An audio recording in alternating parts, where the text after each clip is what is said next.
Welcome back, everybody. This is the first ever discussion we have. Not streaming any game tonight. It's 9:59. We're gonna get started early. Reward the first comers. Super early. I'm gonna make sure everything's good on my end, or on your end actually on the stream. That is not actually the right thing. There we go. It takes a second. I'm mobile. It's fine. Mobile. It's fine. That's not. This is what I run into on streams when I'm always like a minute behind. That looks pretty good. That's pretty good to me, right? Yes. Gotta make sure though. Here we go. Yeah, sick. All right. Sick. All right, Pac. Well, how about you take it away? It's your channel, and I'll follow up. Okay, guys. This is my dear friend Franco. Hi, pleased to meet you. Do you have anything to plug? I had a YouTube channel at one point. I might get that up and rolling again. There's definitely some quality content on there. I typically tend to do more slapstick humor, more sketch-themed. You could even claim that it might be akin to like an Impractical Jokers. But tonight I've joined my dear buddy Pac on his Twitch channel. I am not hot, not local, still a college student, but just barely. Yeah. So I guess I fit the bill a little bit. I got plenty of time left, and so I fit the bill pretty nicely. But tonight we're gonna do something that I've yet to do on my put that away for a second. My channel so far, which is a podcast type discussion. It's just chatting on Twitch, but and tonight the topic is the Star Wars sequels. So a couple of the topics we'll go through. I imagine we'll go through all the movies individually. Yeah. Definitely as a whole, as a trilogy, how they stack up to the other trilogies, what it means for what the trilogy means for Star Wars. Any other topics you can think of? Yeah, I mean, I plan on talking at least the entire sequel trilogy, kind of taking an in-depth look, looking at some of the characters, some of the arcs, some of the creative decisions that may or may not have panned out. I tend to look a little bit more on the optimistic side of things, even though I do think that they are pieces of shit. I will at least stand by and say there could be some light at the end of the tunnel. Yeah, and where I stand on it, I don't know if pessimistic is the right view on it. I love Star Wars, at least the first 6 movies. Disney Star Wars as a whole, I will live in this motherfucking chat. Go ahead, man. Please. It doesn't say your fault, viewing, which is kind of odd, but yeah, it's probably Twitch, just being Twitch or whatever, OBS. Noah, stay here the entire time, man. Please, we love to have you. But the view I take on it is from a lover of Star Wars from a young age. I deeply, deeply want to love everything Star Wars, but as a realistic movie fan and also student of the craft, I can't help but feel that there are plenty of flaws in the sequel trilogy. But also, they did some things right. It's not an entire dumpster fire, as it mostly is, in my opinion. But we'll get more into that. But that's just kind of an overview of what I think of it. Real quick, just in case you all are curious, we will not be sober throughout this. Absolutely not. We're not getting shit-faced, but not again, sponsored or anything. Not sponsored, but perhaps. Corona Extra. It's my drink and taste. I actually prefer a Premier, or a light, but Extra is also good. Of course, if you're 21, I would highly recommend you going out and get some Corona. They're delicious. If you've never had one before, they're pretty good. Yeah. What I'd like to start before the streams is, just a cheers. Oh, absolutely. A toast to a successful discussion. Yes. Yeah. A toast to discussion. Wow. Succession of one topic to the next. Okay, what would you like to start on, Franco?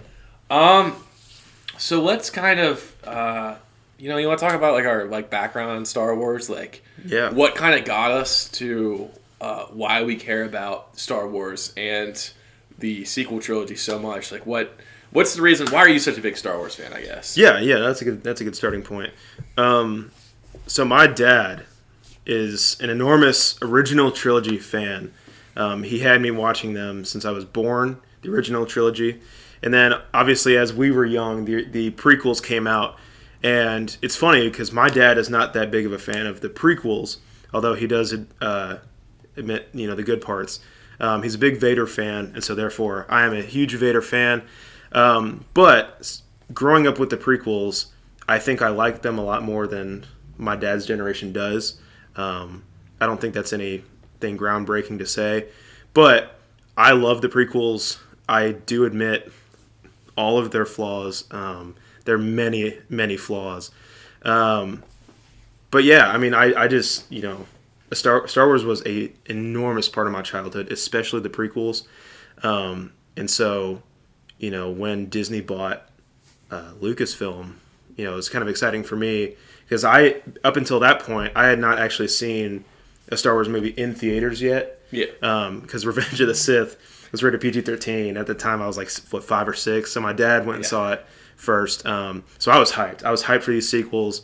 And as Force Awakens came out, I think, I was caught up in the hype of it. And I think a lot of people were. And so, I'm not going into all my beliefs. I'm just kind of getting into the sequels, right? As they were coming out. But I liked Force Awakens when it came out, and I still liked it going into The Last Jedi. And to be honest, as much as I shit on The Last Jedi now, when I came out of the theater, I didn't hate it as much as I do. When I came out of it, I didn't think it was the best, but I did like it. Actually, I was on more of like the liking it side of things more than disliking it. Yeah. But as I thought about it more, I just, we'll get into what my views are now. So that then at that point, by the time number 9 came out, I'm gonna have to get my look parkour master. By the time number 9 came out, I didn't go into number 9 with a negative view. I wanted to give JJ a chance. But I was not a fan. But we'll get into that. So, what's your background and what do you think of sequels as they're coming out? I'll give my synopsis. You might need to go. Yeah, you go ahead. I'm listening. I'm just. All right. So, again, my name is Franco. A lot of you might not be accustomed to me. I am a good buddy of Pax. He made the university. But to be fair, I absolutely love Star Wars. It was a large part growing up for me. I have always been a really creative thinker, and I really wasn't introduced into Star Wars until, honestly, I don't know what came first. It's like, what came first, chicken or the egg? So, around the same time, I had a really good friend growing up. His name's Kyle. He's definitely not watching the stream, but one day he might, and I'd love to see him again and catch up. But he was a huge, huge, huge Star Wars fan. His whole family is. They're obsessed with Star Wars. And I'd never heard of it. So when the original 6 movies went to DVD, he told me that I could have his 6 VHS copies since I had never seen them before. And he just gave them to me. And holy smokes, I ate those things up. However, I was very confused on why 4, 5, and 6 came before 1, 2, and 3 when I was like 9. I didn't get that. I really don't think I made it that far. I think I watched them all, but for some reason I was just obsessed with Attack of the Clones, which I think is honestly just it's basically just like child crack. Right, that's what I was gonna say. As a kid, yeah, I completely understand that. And I was the same way. Literally everything about episode 2 is just like, as a kid, I was like, oh my god, big battle, lots of aliens, droids, there's clones, there's fighting. Naboo love romances. Yeah, it was just everything. Hating sand, murdering women and children too. I mean, gosh, it had everything. Spraying cats, yes. But yeah, no, I fell in love with it. And from there, right around the same time, my parents gifted us the Lego Star Wars video games. And my lord, I just dug into that. God. I probably have more hours in that than many of my favorite games today. Fair enough. Yeah, that's kind of my whole background into why I got into Star Wars. I kind of took a dark phase at one point in my life, and honestly, like, I cut Star Wars out. I decided I was too cool for nerdy stuff in, I think, 7th grade. So I traded in all of my old Game Boy and DS Pokemon games and just threw out all of my Star Wars stuff. And I was like, oh, I'm cooler than this anymore. Biggest mistake ever, man. Like, I'm still a child to this day. I got back into it in high school and just haven't looked back since. The sequel trilogy means a lot to me on 2 fronts. So one, me being a massive Star Wars fan, I care about the franchise. I want to see it keep growing. But 2, I also have this agreement with my great aunt, who is also a huge Star Wars fan, that every time a Star Wars movie comes into theaters, I have to go watch it with her. So, Disney, if you're listening to this ever, if you keep pushing out shit content, and my great aunt keeps buying me tickets to see these new terrible Star Wars movies, just remember that you're ruining not only my time with my great aunt, but many people's times with their families too. We'll and they spend, we're gonna come for you. You know, right. All right. Well, in about 5 minutes, we'll. I kind of promised that we'd take some calls. Yeah. At 10:15. Mm-hmm. So yeah, anybody that's watching, feel free. I guess I'll put my number at the bottom. Yeah, throw your number. Like, you get chat right there. Just send a message. Look, you ready? I don't even care. That's not. Oh, that's you. Okay. That's not my phone number. That's my phone number in the chat. Call it up. I'd love to take answers. Mafuz, I just saw you texted me and told me I'm a bitch. I don't know if that has something to do with this live stream or if you just wanted to tell me I was a bitch. I get it. Thank you though. Leave a follow. Yeah. But anyway, Franco is a bitch. Connor Nelly. I think fantastic. Yeah, beating a dead horse at this point. Yeah. So all right, we got the introductions out of the way. Maybe a topic that can take like 4 minutes before we get into the calls. What's your opinion on Feige? Feige? Yeah. I mean, like, is he on Star Wars? I thought he was Marvel. Oh yeah, who's the Star Wars Favreau? guy? Filoni. Filoni? Okay. Filoni, yeah. That's his name. Now Feige is Marvel. My bad. I am a bitch. It's okay. Yeah. The cat in the background. Fuck out of here. I think he has a deep understanding of what makes Star Wars great to a lot of different perspectives. I think he just thinks about Star Wars deeper than other people do, which I can respect the hell out of. I don't think that 100% of his content is like amazing, but I think some of his, like most of his content is like phenomenal. Yeah. Now personally, I don't know the difference between like when Filoni makes something and like when Favreau has complete control over it. Yeah. So I kind of lump those two together because I know they kind of work together as well on a lot of different projects for Star Wars. But yeah, I'm looking at that too. But anyway, so when I talk about like Filoni tonight, I'll also be talking about Favreau because to me, like, they kind of co-work together on their projects. But I think like what they've done with Star Wars, especially the Clone Wars, watching the last 4 episodes of season 7 of the Clone Wars was like my favorite Star Wars experience for like the longest time. Yeah. It was awesome. I thoroughly enjoyed watching them. I know we're getting like it's sequel talk tonight, but I hope that like those two can work on future Star Wars projects. If we're talking about sequel stuff, like post, like the timeline after Return of the Jedi, yeah, I would like to see them step into it and maybe have their own trilogy because like I think they could do a lot better job than what's been done. Yeah, so I mean, in my personal opinion, so I think a lot of what Star Wars is there is like, yeah, there's this like intergalactic battle and war between, you know, an evil empire and a rebellion, but at its heart, man, at the end of the day, it's just like a space western, you know? Yeah. It's a space western or it's a space samurai movie. Like, you can boil it down to just like 3 words is space, journey, and I guess Samurai. Western samurai. Like, it's just like, that's technically 4 words, I know. My favorite episode is 8. We'll get to that. Yeah, that's later on. But I just, in my opinion, Filoni has this.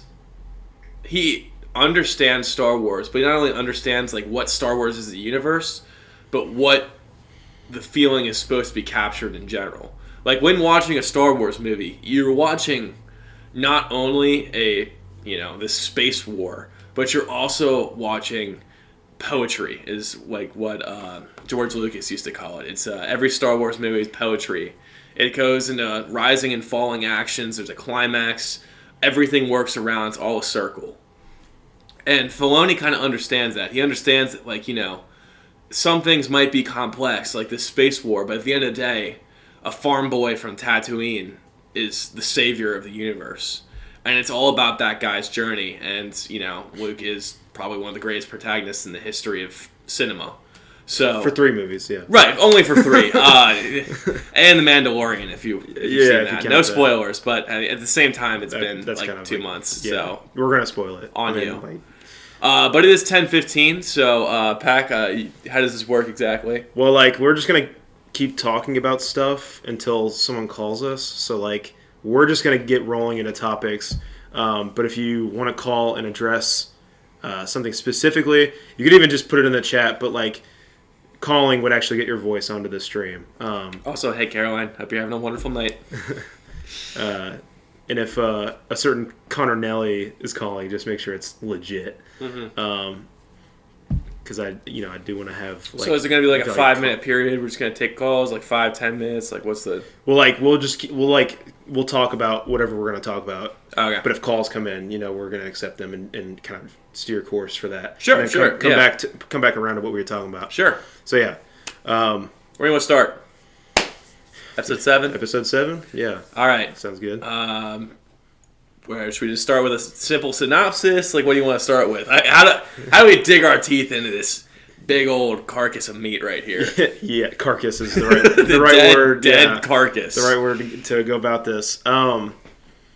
Yeah, I guess kind of your thoughts going into it, and then maybe what you thought of it after you saw it, and then what do you think of it now? Okay, so going into it, incredibly excited. We're gonna start there. If you guys remember the trailers for episode 7, they were nuts. Yes. Seeing you saw the desert planet, you saw Kylo Ren in the mask, you saw Finn, you saw BB-8, you saw the Millennium Falcon doing, holy smokes. The cat's got some agility. Yeah, cat reflexes there. You saw all these really cool scenes. Basically the entire Millennium Falcon scene on Jakku was in the trailer. And does it look awesome?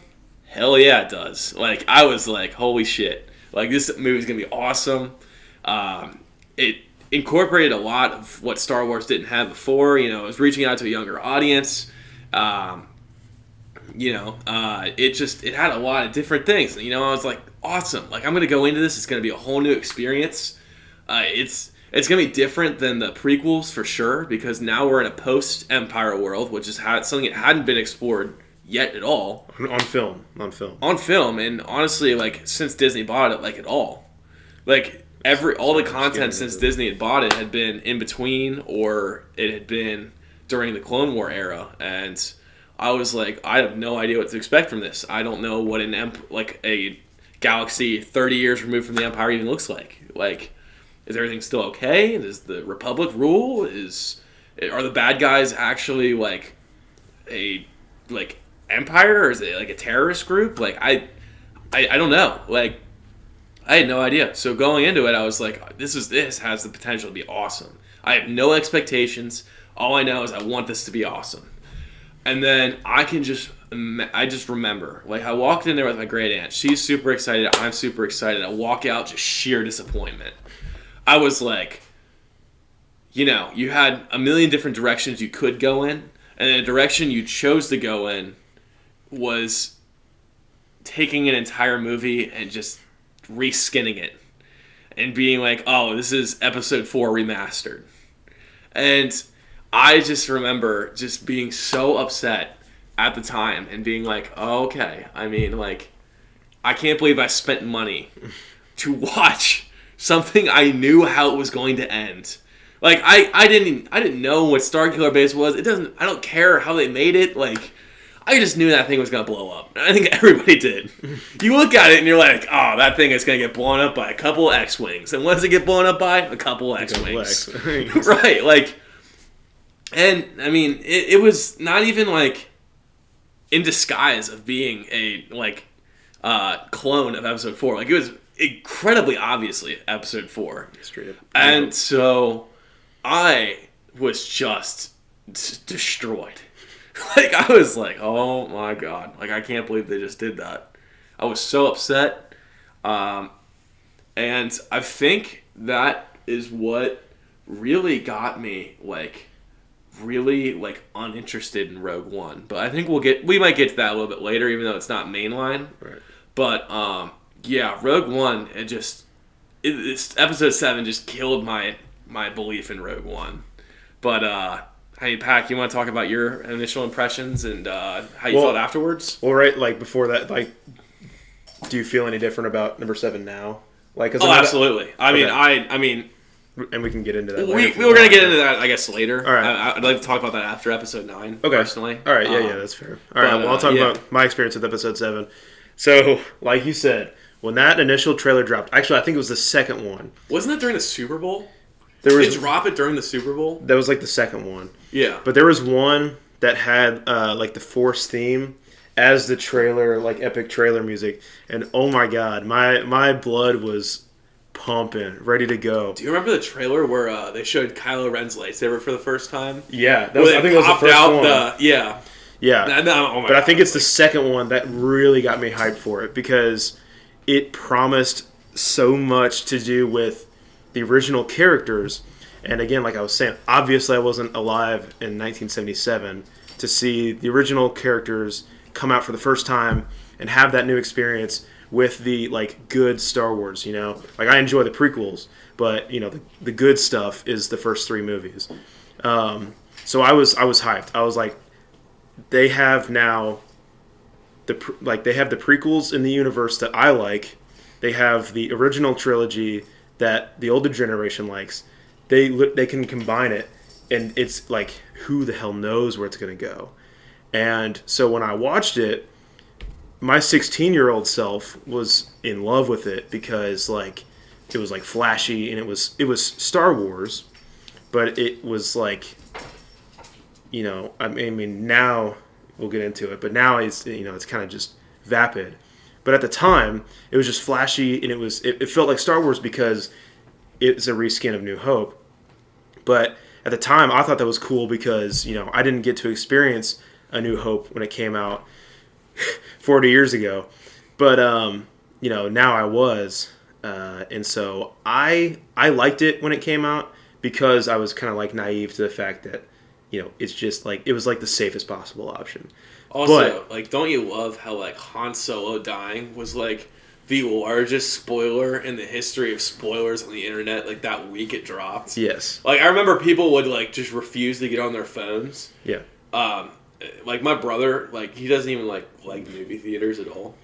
But, like, when my cousin told him that Han Solo died, like, 2.5 weeks after the movie dropped, my brother, like, nearly decked him at, like, a family gathering. It was hilarious. That's understandable. It was hilarious. Like, I never thought my brother had any interest in Star Wars until he almost, like, killed my cousin over spoiling Episode 7. Yeah.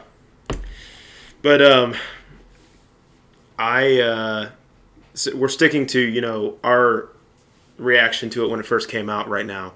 So when it first came out, I was pretty hyped, and it actually made me super hyped for Episode 8 because I was like, you know, they just set so much up for what could come. Although, you know, I recognized at the time that it was A New Hope. Like I said, that, like, it was my A New Hope. And I was like, from here, I don't think they'll go the route of Empire, but even if they do, it's new characters now to come in, and you have the old characters still, minus Han Solo. So it's going to be awesome. I was thinking, dumbass cat.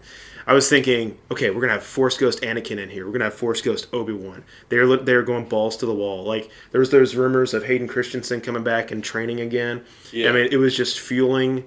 Like I was so ready for Episode 8, right after Episode 7, especially because of how it ends on the cliffhanger, the literal cliffhanger.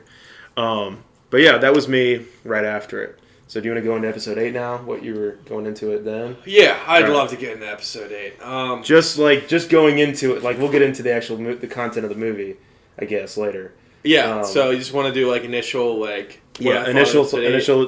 All right. So did Solo come out in between 7 and 8 or 8 and 9?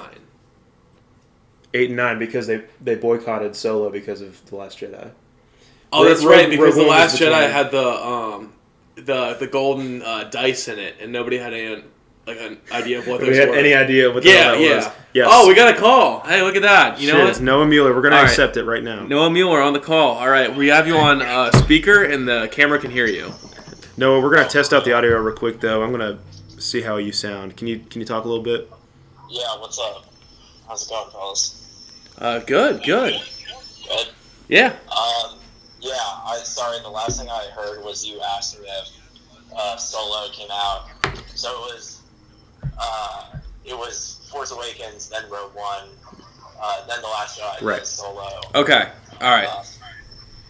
Yeah, and then, so I think the initial plan was to do a bunch of those spin-offs in between, like, mainline Skywalker saga movies, and obviously that didn't pan out, because Solo was just such a money pit for Disney. I mean, hey, any movie that has what's that dude's name? Childish Gambino. Yeah. Well, I mean, it was a money pit because they fired the director like halfway through, or like 75% of the way through production. It's the story of that movie would make actually a pretty good documentary. Like, I feel like there's something that we probably don't know, but they fired the original 2 directors. Disney has had a problem with keeping Star Wars directors on. Oh, don't worry. I will talk about that a lot when we get to Episode 9. I mean, we've gotten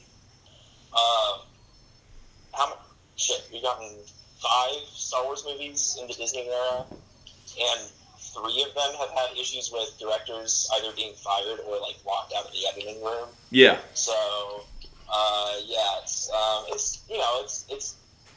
it's them kind of figuring out their process. I mean, obviously, like, they should have had a plan all along, but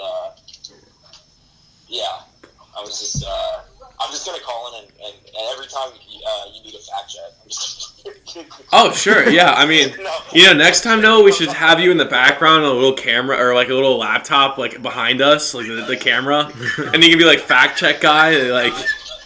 Yeah, I do like that, like the business, like behind the scenes side of Star Wars. That's kind of my bag.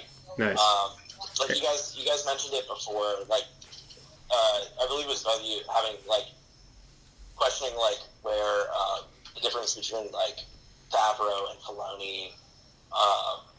Filoni is obviously like the story and character guy. I feel like, because he worked on Rebels and Clone Wars, which I'm currently watching right now. I'm on the final season. Oh, then you're in for a treat. I'm on the last episode of the Bad Batch arc. Okay. Which I gotta say, like, I'm not. Hey Noah, skip the middle 4 episodes. Yeah, just. I mean, it's okay. No, it's not.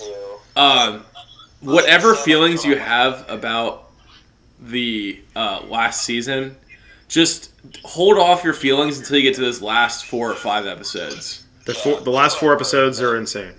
The Siege of Mandalore stuff. Yes. Yeah. Is I understand pretty good.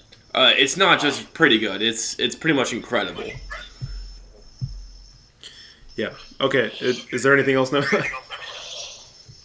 At the moment. Yeah. Just like Filoni is more so the character story guy. Like, he's the guy that knows, Star Wars lore.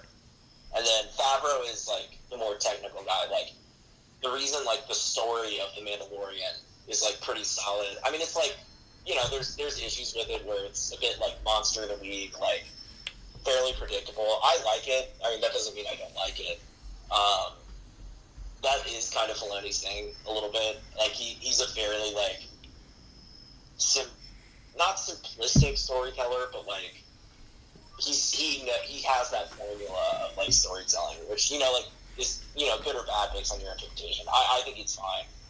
And then Favreau is the more like technical guy. So like Filoni's why the story is so like good and enjoyable to so many people, and then Favreau is essentially the reason that show looks so good. Right. Like, I mean, like, he's the guy who directed, Iron Man, like, which is, in my opinion, like a seamless blending of CG and live action stuff. And I mean, like, nothing reflects that more than The Mandalorian. Like, the way that show uses, like a puppet. Like, the fact that that show is made like a puppet lovable. I'm fully on the Baby Yoda train. I take back any mean thing I've ever said about him. I don't even care if he's a cash grab. That's fine. He's an adorable cash grab. Yeah, no, I'm totally on board. Like, yeah, take my money. That's fine. You've earned it. I was like, man, I need to stop being so cynical about Star Wars. I picked a really good time to stop being cynical about Star Wars. When they offer me a Baby Yoda, I'm like, yeah, I'm on board. Okay, I'm back. The funniest thing about that was, I think, like, one of the production designers was like, the struggle was making him not too cute, but not too ugly. And I think they really hit the nail on the head with that. Absolutely. Well, if you don't mind, we're going to get back to some episode 8 talk here. I got to go defend our boy Ryan Johnson a little bit. Yeah, I mean, I can call in after or whatever. It's up to you guys. Yeah, whenever, man. Like, we're on the phone, man. We're here for you. You want to finish the introduction into both, and then we can go into, and then we can. Go yeah. I mean, like we'll talk about like our opinions and whatever, and then we can go into like a deep dive, probably around 11, about like our like actual movie like thematical themes and whatnot. Yeah, I'm playing Battlefront 2 right now to get into the Star Wars spirit. Dude, so excellent. Absolutely, it's awesome. Also, I just want to mention, Mr. Sabas. Neither Pac nor myself are fluent in Spanish. If you could figure out how to type in English, we'd be welcome to respond. Or you could call me if you wanted to. I mean, like a real thing, but yeah. I mean, whatever. We'll move on. All right, Noah. Thank you so much. Thank you so much, Noah. Well, I'm sure we'll be hearing from you more tonight. Oh, for sure. All right. See ya. All right. So, introduction to episode 8. So, from 7, you were disappointed. Going into 8 was... From 7, I was disappointed. I gotta have this half step in here. Going into Rogue One. I was disappointed going into Rogue One, and then Rogue One just absolutely blew away all of my expectations. And although it's, not one of the Disney mainline, Rogue One just absolutely killed it. And basically reinvigorated me. And I don't know if that was on purpose. I don't know if they did this because they know, like they were like, oh boy, like episode 7's gonna suck. We really gotta make this good. Yeah, we really gotta.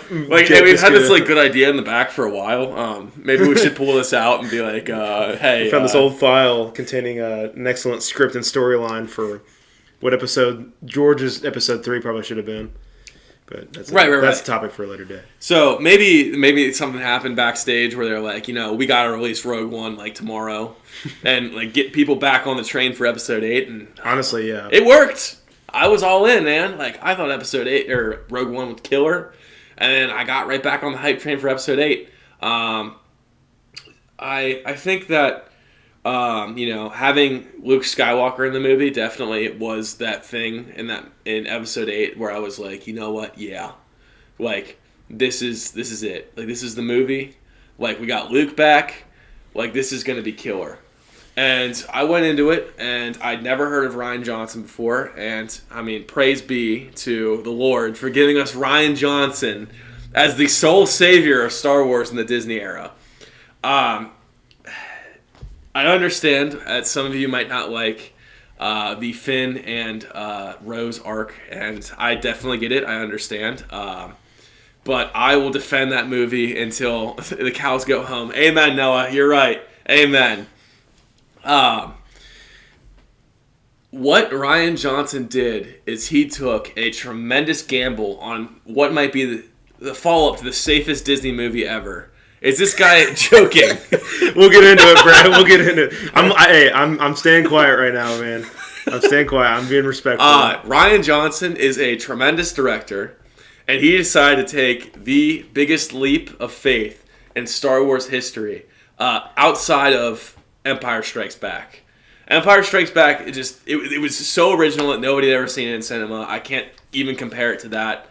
It's a work of art, and I think that Episode 8 took that big of a gamble, and I think, unfortunately, it didn't connect with some people. And I can even tell you right now why it didn't connect. I like the fallen hero arc. I do. I see, like, victory in real life as either you die a hero or you live long enough to become the villain. Because in the end, I mean, you look throughout history and you say to yourself, okay, like, that makes sense. Like, people can be great for, like, a short period of time, but they can't be great for a long period of time. And when you extend out Luke's life over 50 years, 40, 50 years, like, there's a chance he's not going to be as great as he once was. Especially, you know, you make one mistake, you almost kill your nephew, you know, it happens. Like, yeah, it's just a small thing, you know? Small little blip in the plan, you know? And honestly, it was capitalizing on what I think Episode 6 should have been. I really wanted that Luke, I don't want to call it a heel turn, but for wrestling fans, it would be called a heel turn. That, like, villain, like, evil, like, okay, this is, like, the evil Luke turn here. Like, finally, like, what Episode 6 should have ended on if it didn't become a kids franchise is Luke becoming the Emperor of the Empire. He was the Sith Lord. He fell to his own dark side. And he paid the price for it in Episode 6. I mean, he almost got electrocuted to death because he like succumbed to his rage and almost killed his father. And it was too late. It was almost too late before he, you know, was ultimately like saved by the dad that he tried to, like, voraciously murder with his own anger. And that's not a Jedi characteristic. And a lot of people skip over that. And a lot of people forget that Luke is actually a very, very flawed human being, that he had such a limited Jedi training, and he didn't have, like, the young upbringing of most other Jedis that, like, in the temple, you know, you were trained when you were, like, 6. Luke got trained when he was, like, what, 16? Something like that? Yeah. He started when he was 16? I mean, he'd already hit puberty at that point, right? Like, I mean, he's already got those emotions rolling. Like, some of us are still going through it, so, you know, it happens differently for other people. Yeah. So, I mean, like, at the end of the day, like, Luke is not a polished Jedi by the end of Episode 6, and he doesn't have a master after that. And although a lot of people say he did grow tremendously in between Episode 5 and Episode 6, in that, I believe, maybe it was a 2-year gap? That sound right? Between 5 and 6? Was it a 2-year gap, roughly? Noah, can you put it in the chat, bro? You probably know this. Noah, I think it's roughly a 2-year gap. I think it might be a little bit under 2 years. I thought it was like a year almost. Because Han's in Kryptonite for Kryptonite. Don't worry, it'll pop up in the chat. Carbonite. Kryptonite, yeah. Han's Kryptonite is the Carbonite. Superman on Tatooine. Right. But, I honestly, 2 sounds about right. Yeah, that's what I thought. Carbonite, you bitch. I corrected myself, okay? I got it wrong. I corrected myself. But, yeah, no. I totally think that Luke's training was never finished, like, ever. He never had a master after Yoda perished. I mean, the only people who were trained in the Force at that point are Ahsoka, who's just kind of wandering the universe at that point. Nobody even knew she existed until, like, 40 years later. Like real 3 life. years later. Right, but, like, real life, like, talking, like, audience-wise. Oh, okay. Like, the audience didn't know about Ahsoka until, like, 2010, so 30 years, right, yeah. Right. Lefty. Oh, yep, a little empty. You gonna get a fridge run? Yeah, I might. All right. So initial reactions upon viewing. Sorry. Because I'll come back to mine as well. Right. Yeah. So initial reactions upon viewing. I'm gonna say I succumbed to the reviews a little bit. And I was like, oh yeah, 95 on Rotten Tomatoes. Sign me up. And I loved it. I'm going to say it. I loved it. I loved every second of it. I watched every second of that movie and thought, holy shit, this movie's awesome. Everything from, just seeing... It's one of those movies that where literally every good character in the movie fails in some aspect. You got Poe failing. You've got Finn failing and Rose failing. Rose's sister dies. And then she follows up by failing. Rey fails. She can't get her job done. At the end of the day, Luke comes back from his failure. Literally, Kylo Ren fails at defeating his master and stomping out the Resistance. And it's the first Star Wars movie where I left the theater and I said, there is no hope. It was so different than the rest of the movies where you can see every Star Wars movie. Episode 1 ends, there's hope. Episode 2 ends, they get the clones, there's hope. Episode 3 ends, even there's a glimmer of hope because episode 3 ends and, Obi-Wan is overlooking Luke and he's like, he's a new hope. He is a new hope. Episode 4 ends, they blow up the Death Star, we have victory, there's hope. I gotta read the comment from EVH 2020. Ryan Johnson fails too. We'll get into who agrees with that and who does not agree with that. But that was pretty good. I appreciate the comment. Episode if you look through all the episodes, episode 5, there's hope at the end because even though Luke's got his arm cut off and freaking I disagree, but go ahead. Han's trapped in carbonite. And you know what happens? They look out into the galaxy, and it's not a sad ending.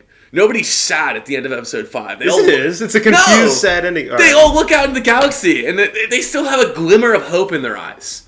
Episode 6 ends. It's let's go find Han, I guess. What now? Shit, we just lost. But no ending has the same feeling as episode 8, where every character inside that Millennium Falcon is so depressed. I disagree, but we can get into that later. All right. But I was like, this is brilliant. This is absolutely a fresh new take on Star Wars. This is what I wanted 7 to be. It was bold, it was brash, and it was daring. Bold and brash. You might say it belongs in the trash. Yeah, perhaps. But, I loved it. I thought I'm going to say it, and everybody's going to hate it, and this chat is going to tear me apart. It's a top 3 Star Wars movie. All right. And I'll leave it to you, Pac. All right. So like I said, after episode 7, I was very much ready for episode 8. My dad and I would concoct theories, and so did the rest of YouTube. I'm not going to lie, some of that hype, going into it kind of made me like it as I left, the theater. I was like, damn, I think it was just because it was Star Wars. Sequels make me... Is that throw up? Is that vomit?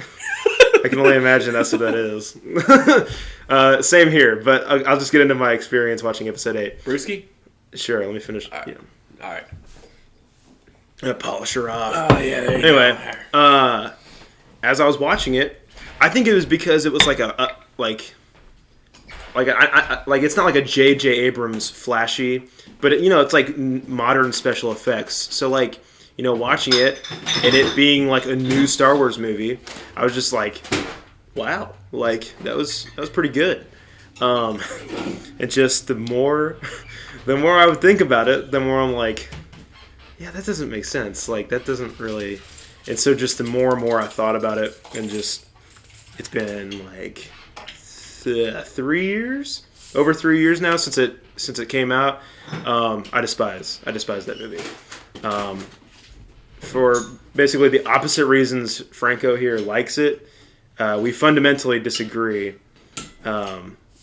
about some of the points, so we'll debate them, but I think over the course of our friendship and talking about it, we've just learned that we just fundamentally disagree on stuff, and there is no changing each other's minds on some things, but we'll still discuss it. Cheers, sir. Cheers. Noah says, Last Jedi is one of the most visually impressive Star Wars movies, no cap. I agree. Definitely good visuals. The Holdo maneuver might be the greatest visual in any Star Wars movie of all time. You cannot change my mind on that. Visual, yes. Comprehension, and does it make sense? I don't know. Yeah, but that's kind of my experience with Episode 8. Liked it enough when it came out, but over the years, grown to despise it. See, even Noah agrees. Noah but Noah likes the movie, so like that's yeah. I'm looking at it from that perspective. I do appreciate Noah's input, but I also know where he stands on these. But okay, now we get into I know your least favorite, Episode 9. So go into your experience going into the theater, during it, and after. Okay, Episode 9. This is a painful one to talk about because after Episode 8. What we gotta talk about the half step. We gotta talk about Solo. Sure. Solo is the only Star Wars movie I never of this Disney group that I did not see in theaters because I heard it was trash, and it was trash. It was pretty garbage. It was really bad. I as a Star Wars fan, there needs to be a point where some of the characters need to have ambiguity. And in my opinion, Han Solo's backstory needs that ambiguity. Noah says it's fine, to be honest. I think it's bottom tier. I just dislike them having to explain Han Solo to us. I agree. For example, that's me. Yeah, I agree. Han Solo is meant to be this bounty hunter, kind of smuggler bounty hunter. That pirate. Hang on. Is supposed to be a bad dude. He's a bad guy when they first meet him, or so they think. And painting him to be this great guy who's already helped out their what is it? The Resistance? I don't know. It's the Rebellion. Sorry, Resistance is new. The better one, the Rebellion. Right. Already helping out the Rebellion before ever even meeting Luke and Obi-Wan. Give me a break. He just doesn't feel like that's his character at the start of A New Hope when we meet him. No, I can't see him in Tatooine's cantina, Mos Eisley's cantina, being like, "That's a dude who's helped save the galaxy." Right? No, and actively wanted to. Yeah. He straight up leaves in Episode 4. Yeah. He's just Plus, I have a technical thing in Empire Strikes Back. As they're approaching Cloud City, he's like, "Yeah, Lando and I go way back," and it's at most 5 years, because he met Lando during A New Hope or Solo, and it's maybe 5 years ago. But that's just a small thing. But I was like, yeah, you don't need to show them winning the Falcon off the bat. You don't need to show the Kessel Run. It's not necessary. No one asked for Solo. I think that's why no one saw it. Especially nobody asked to put Darth Maul in the freaking movie. For no reason. Come on. For no reason other than they thought they were going to get a sequel out of Solo and thought maybe let's do something with Darth Maul. Yeah. Oh, we got to Noah Mueller follow up. All right, let's see him trying to defend Solo real quick. All right, Noah, you're on mic. Okay. Just a couple things. One, Solo takes place around 10 years before A New Hope, 10 or 11 years. You know how old Han Solo must be compared to Princess Leia at that point, then? Yeah, there's a slight age discrepancy that doesn't quite make sense. It's fine. It's okay. If you're going to start nitpicking the ages of everyone, it doesn't quite line up. How does someone go from Ewan McGregor to Alec Guinness in 19 years? That's believable. Dude, she's got a bottle cap in the water bowl. Here, you take Noah. I'm going to deal with the cat. That is honestly hilarious. Just as a bit of side, I might have taken off the bottle cap on a table, and Pax Cat has single-handedly put it into the water bowl and is playing with it, a bottle cap in a water bowl. That's cat stuff. That's what absolutely. All right, Noah, go ahead and try and defend Solo, please. Okay, so I don't disagree. I don't think it's great. I have a lot of issues with Solo, namely the third act. So I don't personally hate the idea of a movie about the adventures of a young Han Solo and how he wins the Falcon, how he wins Lando, how he wins Chewie. I think those are inherently neat things. I don't necessarily need to see them, but at the end of the day, I'm like, oh, this is neat. And then the movie gets into its third act, where it is revealed that what's their name? What's the band of like bike riding? I literally could not tell you. That's how little I care about that movie. Gun to my head, I could not tell you. But then it's revealed that they're actually the rebellion, which like I feel like even in the new canon, the rebellion's been founded like 4 different times. Which it makes sense. It is more like it's a rebel alliance. It's a loose cell of different groups that oppose the empire. But again, I think that movie does like it does in the first 2 acts. It does kind of make him this like lovable rogue that's just like doing crimes, and then in the end it coalesces around him. Oh, actually, he's going to do the right thing and help this rebellion, which is like that's where it lost me. It's kind of like you said, Franco, like, why is this guy that we meet, 10, 12 years later, like, he's a scoundrel, like, oh, suddenly he doesn't care about the rebellion, like, it is, like, a bit inconsistent, but up until that point, I think that movie it's fun. It's got some cool performances. I like Alden Ehrenreich a lot. I think he does as good a job as literally anyone can do. I imagine, like, going to an audition, it's like, hey, you're going to replace one of the most, like, beloved characters in fiction. So why do that? In, like, pop culture. Like, good luck, King. Then why do it to begin with? Like, why mess with what's already good?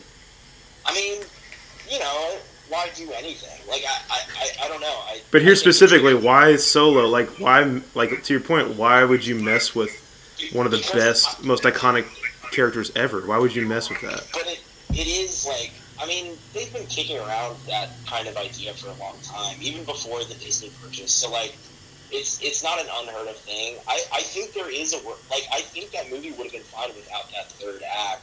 And literally, it doesn't need it. Like, he could have just taken the, like, betrayal from Beckett and become a more, like, like, withdrawn person.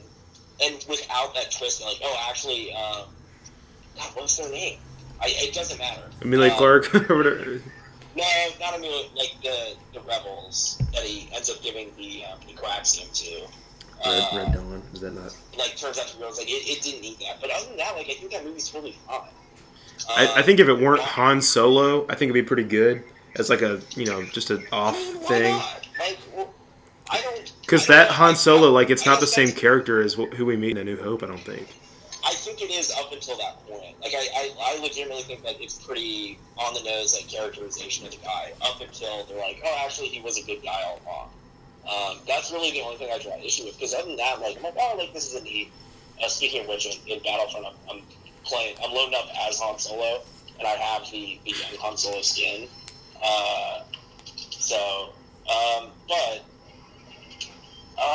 Yeah, I mean, I guess that's a fundamental disagreement then. Like, that's an agree to disagree thing. Like, right. I personally don't think, like, it's a bad idea to do that kind of thing. It obviously needs, like, good execution, which I don't think they quite locked down. But, I think there's a good story there. That movie's got good bones, is what I'm saying. Like, I mean, imagine, like, because the first 2 acts are, like, a neat heist movie with Han Solo. Like, that sounds, like, on paper pretty awesome. And like I said, like, that movie got shuffled around a lot. It was originally going to be Phil Lord and Chris Miller. They're the directors of the Lego Movie, 21 Jump Street, 22 Jump Street. Like, they've done a lot of TV, but they're, like, pretty good, like, comedic directors. So the rumor is that, and this is, like, all but confirmed. Essentially, they were going off script a lot and letting, like, actors improvise and stuff. And Lawrence Kasdan, who wrote, Return of the Jedi, wrote the script for, or maybe his son did. One of the Kasdans wrote the script for Solo, and was really not happy that these guys that Disney hired because of their, like, comedic chops were doing. Going off script. It's like, how do you not know that they're going to do that based on everything they've ever done?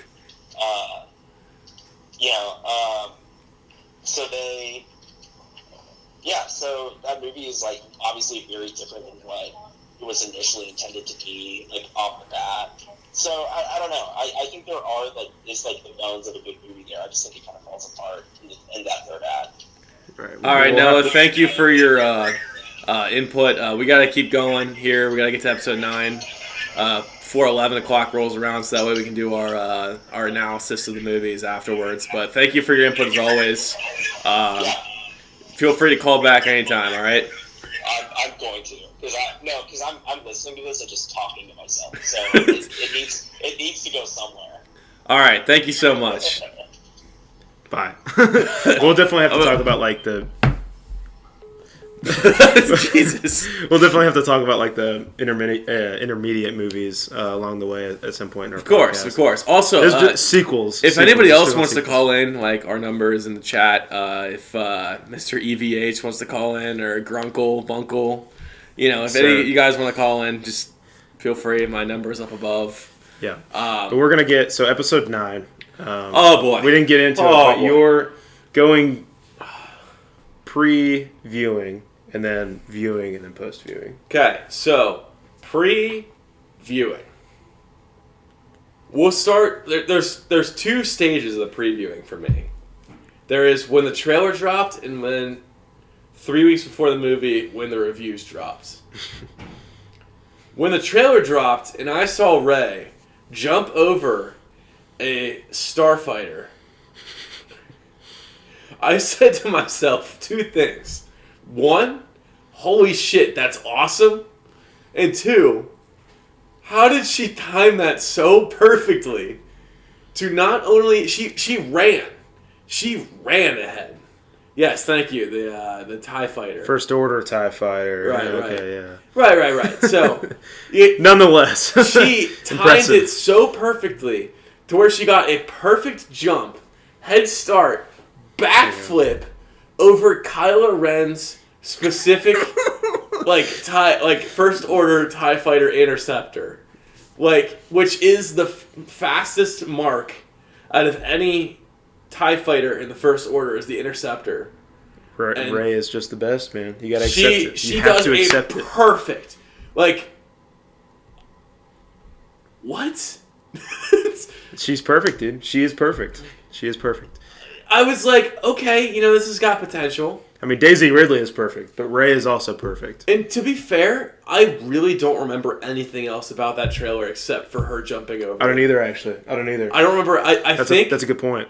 I think that they had 3PO all I think he said goodbye in the trailer. It was 3PO saying goodbye, my friends. That I've known for a span of a year. No, perhaps even. No, those movies don't take place over a year, dude. They take place over months. That's not okay. That's a year at max. Yeah, the episode. We're gonna get another call from Noah Pro on the timeline of episode 8 takes place a day or 2 after. No, because Rey is still standing there, handing the lightsaber to Luke. Right. But them evacuating the planet is I guess a few hours. It's hours, dude. It's hours after blowing up Starkiller Base. Yeah. Okay. We'll let's just finish with number 9 because we both have a lot to say about number 8. I feel like that's a big part of where our time will be spent is number 8. Yes. Is that a fair estimation? Yes. Okay. Yeah. So we definitely want to save. And honestly, we can go past midnight. I have nothing to do tonight. I just didn't want to lose I don't know, people coming in and out. But we can go. Palpatine laugh made me lose hope. I forgot that was actually in the trailer. Yeah. I forgot they panned to the Death Star, the broken Death. I think that was trailer 2. Oh my. In trailer 2, they pan to the Death Star, and then they do the Palpatine laugh. I'm sorry, real quick. How is there any wreckage of the Death Star left? How? It got incinerated. You know what else? How did it land on that planet? I know. And shouldn't it be on Endor? And so within a span of a couple days after somehow miraculously any part of the Death Star surviving, someone comes along and carves a dagger in the exact shape that you need to be standing just right on this planet to go into the Death Star. And to somehow know that, if you were looking for the Death Star, why would you need that dagger?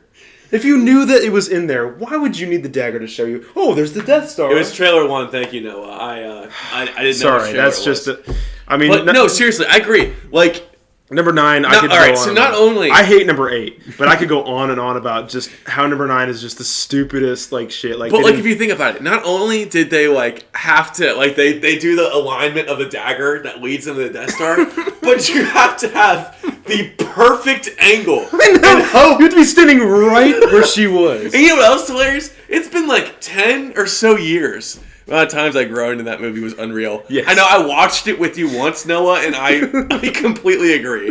So, Just, oh my god, that's the stupidest thing ever.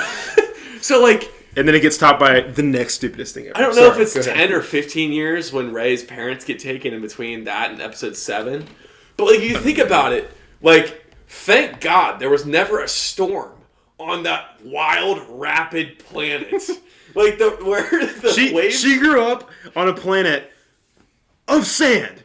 Yet she can pilot, yeah. She can captain a sailboat to ride the most insane waves. Well, that's not even my point. Is that, like... it's not even your thank way goodness that the Death Star didn't sink at all. With Yeah. those vicious waves, you know? No, it's just completely fine. And not any amount of rain or weather damage affected the... Completely intact after, what, 30 years of just sitting there? The best part is, like, the dagger still perfectly aligns. Like, none of those, like, little, like edges, fell off or anything. The smallest detail is still correct. And Like, again, wow. you have to be standing exactly where she walked up to look at it. Yeah, first try. Yeah, first try. It's one of those things where, like, you know those old Modern Warfare 2 lobbies where, like, you try to go for the 360 no-scope, and then you'd be like, oh, first try, like, every time. Yeah, that's right there. Have y'all ever seen Goonies? Have you ever seen Goonies? The fucking part where they put the token up? It, like, your Star Wars movie is dumber than Goonies in terms of logic of how you find, like, a puzzle. That's just terrible. Do we even need to go into introductions on number 9? I'm kind of heated now. I kind of want to just I want to talk about... So I didn't get to the second part. So, okay, yeah, saw the trailers. I was like, okay, you know, maybe Palpatine's a Force ghost. You know, we've already, like, laid down the thing that, like, you know, in episode 8 that Rey's parents are nobodies, which means that she can't be a Palpatine lineage. So maybe there's a chance that she's, like, there's a contingency plan of Palpatine's, because they explored that in Battlefront 2, and honestly, that was probably one of the better parts of the game. The campaign? Yeah, I like the campaign a lot. I never played it. Not because I didn't want to. I just didn't play. Battlefront 2's campaign, I will say, pretty solid. Not that long either. Sweet. If you guys ever get the time and, like, are interested, I know it's free on the Epic Store right now for PC viewers. But Battlefront 2's campaign is actually worth the investment if you're a Star Wars fan. I might stream it. It's a lot of fun. Yeah, Perfect. I'd say stream it because, like, let's fucking do it. You got a whole mission where you get to play Luke, where he's searching for the compass that takes him to the planet he's on. Okay, cool. Yeah, cool. There's just, like, a bunch of little lore, like, sprinkled in there. Sweet. Good time. Sweet. Really good time. Yeah, I'll stream it for sure. All right. Well. Anyway, sorry. Go ahead. Sorry to interrupt. Right. Yeah. Anyway. So. I can't believe they used the one MacGuffin to find a different MacGuffin. We will get into that. I really like. This is gonna go past midnight because I think number 7 we can glance over a little bit, but number 8 we need to talk about because he and I especially have differing opinions. Number 9, I think we both agree on that, which is good. I like agreeing with you on stuff. Number 9 is a dead horse, and we will beat that into oblivion. Well, but, like, I don't even think it's been beaten enough, dude. I think there's still things you can find in episode 9 that make no sense. Oh, I agree. But we'll get to it. So this is going past midnight. We're just getting started. Okay. Yes. This is just introductions, man. Sorry, I keep interrupting me. I had a little hope in episode 9, the trailer at the end. And I was like, okay, a Palpatine laugh. Like, either this is because at this point, I have been just grown accustomed to these Disney fake outs in these trailers where I'm like, okay, there's no way the Emperor is going to be involved in this at all. It's definitely just some fucking hologram they find on the Death Star, right? Yeah, more right? like false advertising is more like it. I wish. That's what I wish it would have been. I wish it would have been a bait and switch. But no, they couldn't do that. See, Franco and I agree on this heavily. Basically, everything about episode 9, I think we pretty much agree. But the nail that just into the coffin. Episode 9 cinema reviews. 3 weeks before the movie dropped. I don't get along with critics very often. I think that sometimes they have different opinions than the mass of people. When they say something is good, I don't always agree that it's like high quality. There are plenty of examples over history of just movies performing much better with audiences than they do with critics. And Joker. That's a different discussion. Sure. But this is the one where I'm like, the critics got it like on the head, man. Like, oh. Which is surprising because so many of them were on Rian Johnson's nuts for episode 8, and like Kathleen. Well, I'm on Rian Johnson's nuts, but but I mean like Star Wars creators as a whole, not just Rian. You know, like they were so on their nuts about like how good number 8 is, but not even for the reasons you like it. They liked it for all the wrong reasons. So it's surprising that they would bash number 9. So when I saw the initial, I think it was an IGN like update on my phone that said, "Yo, Star Wars trailer's in, the Emperor's back," I laughed. I said, "This has got to be some sort of joke. Like there is no chance that the Emperor's back, right?" There's no way they wouldn't be that stupid. Like how could they ever incorporate the Emperor back into this? They're surely not that creatively bankrupt. They're surely more creative than this. Slowly, I saw more reviews coming in, and there was a point in the process. Oh, dude, we still got another hour, man. We should have gotten the 12. 12-pack, yeah, I agree.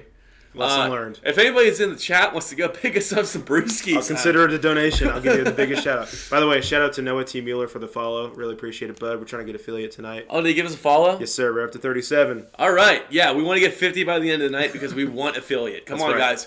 Text your friends. We got a good thing going here. I mean, if they just don't have anything going on a Friday night, like us two loners. This is the first podcast of many, dude. I mean, I'm enjoying myself. I'm having a ton of fun. Yeah. I don't know about you guys. If you guys actually like this, if you hate it, like please let us know. Yeah. Of course, in the chat. Give some feedback. Yeah, please. like how many people have we officially had on here? Like I don't know the math. I know. Like on there, like we've been sitting around 3 average viewers, which fine by me. Is that normal for yours? Yeah, it's yeah. Okay, all right, cool. All right. Yeah, well, it's a good shit. Mm-hmm. Anything else you want to add about number 9 before I get into my intro? Yeah. No. I'm sorry, I'm still not done. So basically, episode 9 rolls around. There was an actual day or a couple days where I actually believed that it was a joke. That maybe somehow the critics were all in on Disney's plan, and Disney was like, "Hey, yeah, tell them this ridiculous thing," so that way when they show it to the theaters, they had their minds blown. Which is not the worst idea. Like I actually wish that would have happened. Yeah, I thought that would have been really cool. Yeah, like if they would have been like, "Hey, critics, if we could cut a deal and like pay you, like just." That's not even like false advertising for me. That's like you get what you deserve for looking at what critics are saying before you go watch the movie for yourself. Yeah, for me. Yeah. So sorry, I keep interrupting. But go ahead. I personally thought like for a few days before the movie came out, I was like, you know what? Maybe it's a fake out. Like maybe nobody has any idea what they're talking about. Maybe like this is actually just a joke. Or maybe my other idea was, well, maybe the critics don't agree with the viewers. Mm-hmm. That was my other second thought, where I was like, maybe this movie's actually really good, because the last two got reviewed both 93 and 95% of Rotten Tomatoes by critics. So I was like, like a lot of people didn't like episode 8. I did personally. A lot of people didn't like episode 7. I really didn't like that. Maybe this is the critics scored low, viewers scored super high. Yeah. And then I remember my girlfriend Caroline, she's in the chat, maybe still. Went and saw it and confirmed my greatest fears. Our greatest fears have been realized. Yes. Palpatine's back. I remember texting her after she went and saw the movie, and I said, "Hey, like, is this legit?" And she's like, "Yeah, 100%." And the sense of dread just hung over me. And I knew that I had to go see it. But, like, it's the first time a Star Wars movie came out, and I wasn't like, hey, we need to get to the box office. It was more like, I need to get to the box office. It's a Star Wars movie. I gotta go see it. And, the worst part was, I talked about it earlier in the chat, where my great aunt, like, takes me to see every Star Wars movie. Like, she was so excited for this. I had to call her before we went to the theater, and I said, hey, like, this movie's bad. Like, I know for a fact this movie's bad. Please don't get disappointed. If I come out looking disappointed, I am so sorry. I'm still having fun. Enjoy the time with the I great aunt, yeah. sincerely enjoy spending time with my great aunt, but I need you to understand that I will come out of this movie disappointed, regardless of how good of a time I had. And she understood. We still had a good time. It's such a depressing call to your great aunt. Again, Disney, you did this to me. You better repay me with some better movies coming up. Please. That's what it's all about, is the money. But yeah, no. I saw the movie. I was like, oh my lord, this movie is atrocious. Have you ever seen the Transformers movies? Like the first 3. Okay. For anybody in the audience who saw the 4th Transformers movie. Which one was it? Age of Extinction? Yes. Yes, I did see that actually. Okay, so Age of Extinction is exactly like Episode 9. It is too much. It is stuff we didn't need. And at 15 different points in the movie, I thought the movie was going to end, and I prayed it would. Wow. Like, Age of Extinction, there are so many points in that movie towards the end where you're like, oh, this is the end of the movie. And then just something comes back. And then I just remember that was Mark Wahlberg, right? Yeah, the first Mark Wahlberg one. Okay, go. Because it's so basically they defeat Megatron, and then the bounty hunter Decepticon comes back to Earth. Well, first they defeat the bounty hunter Decepticon, and then he goes away. And then it's like, okay, it's the end of the movie. And then Megatron comes back and attacks Japan. And you're like, okay. And then they defeat Megatron. And you're like, okay, the movie's over now.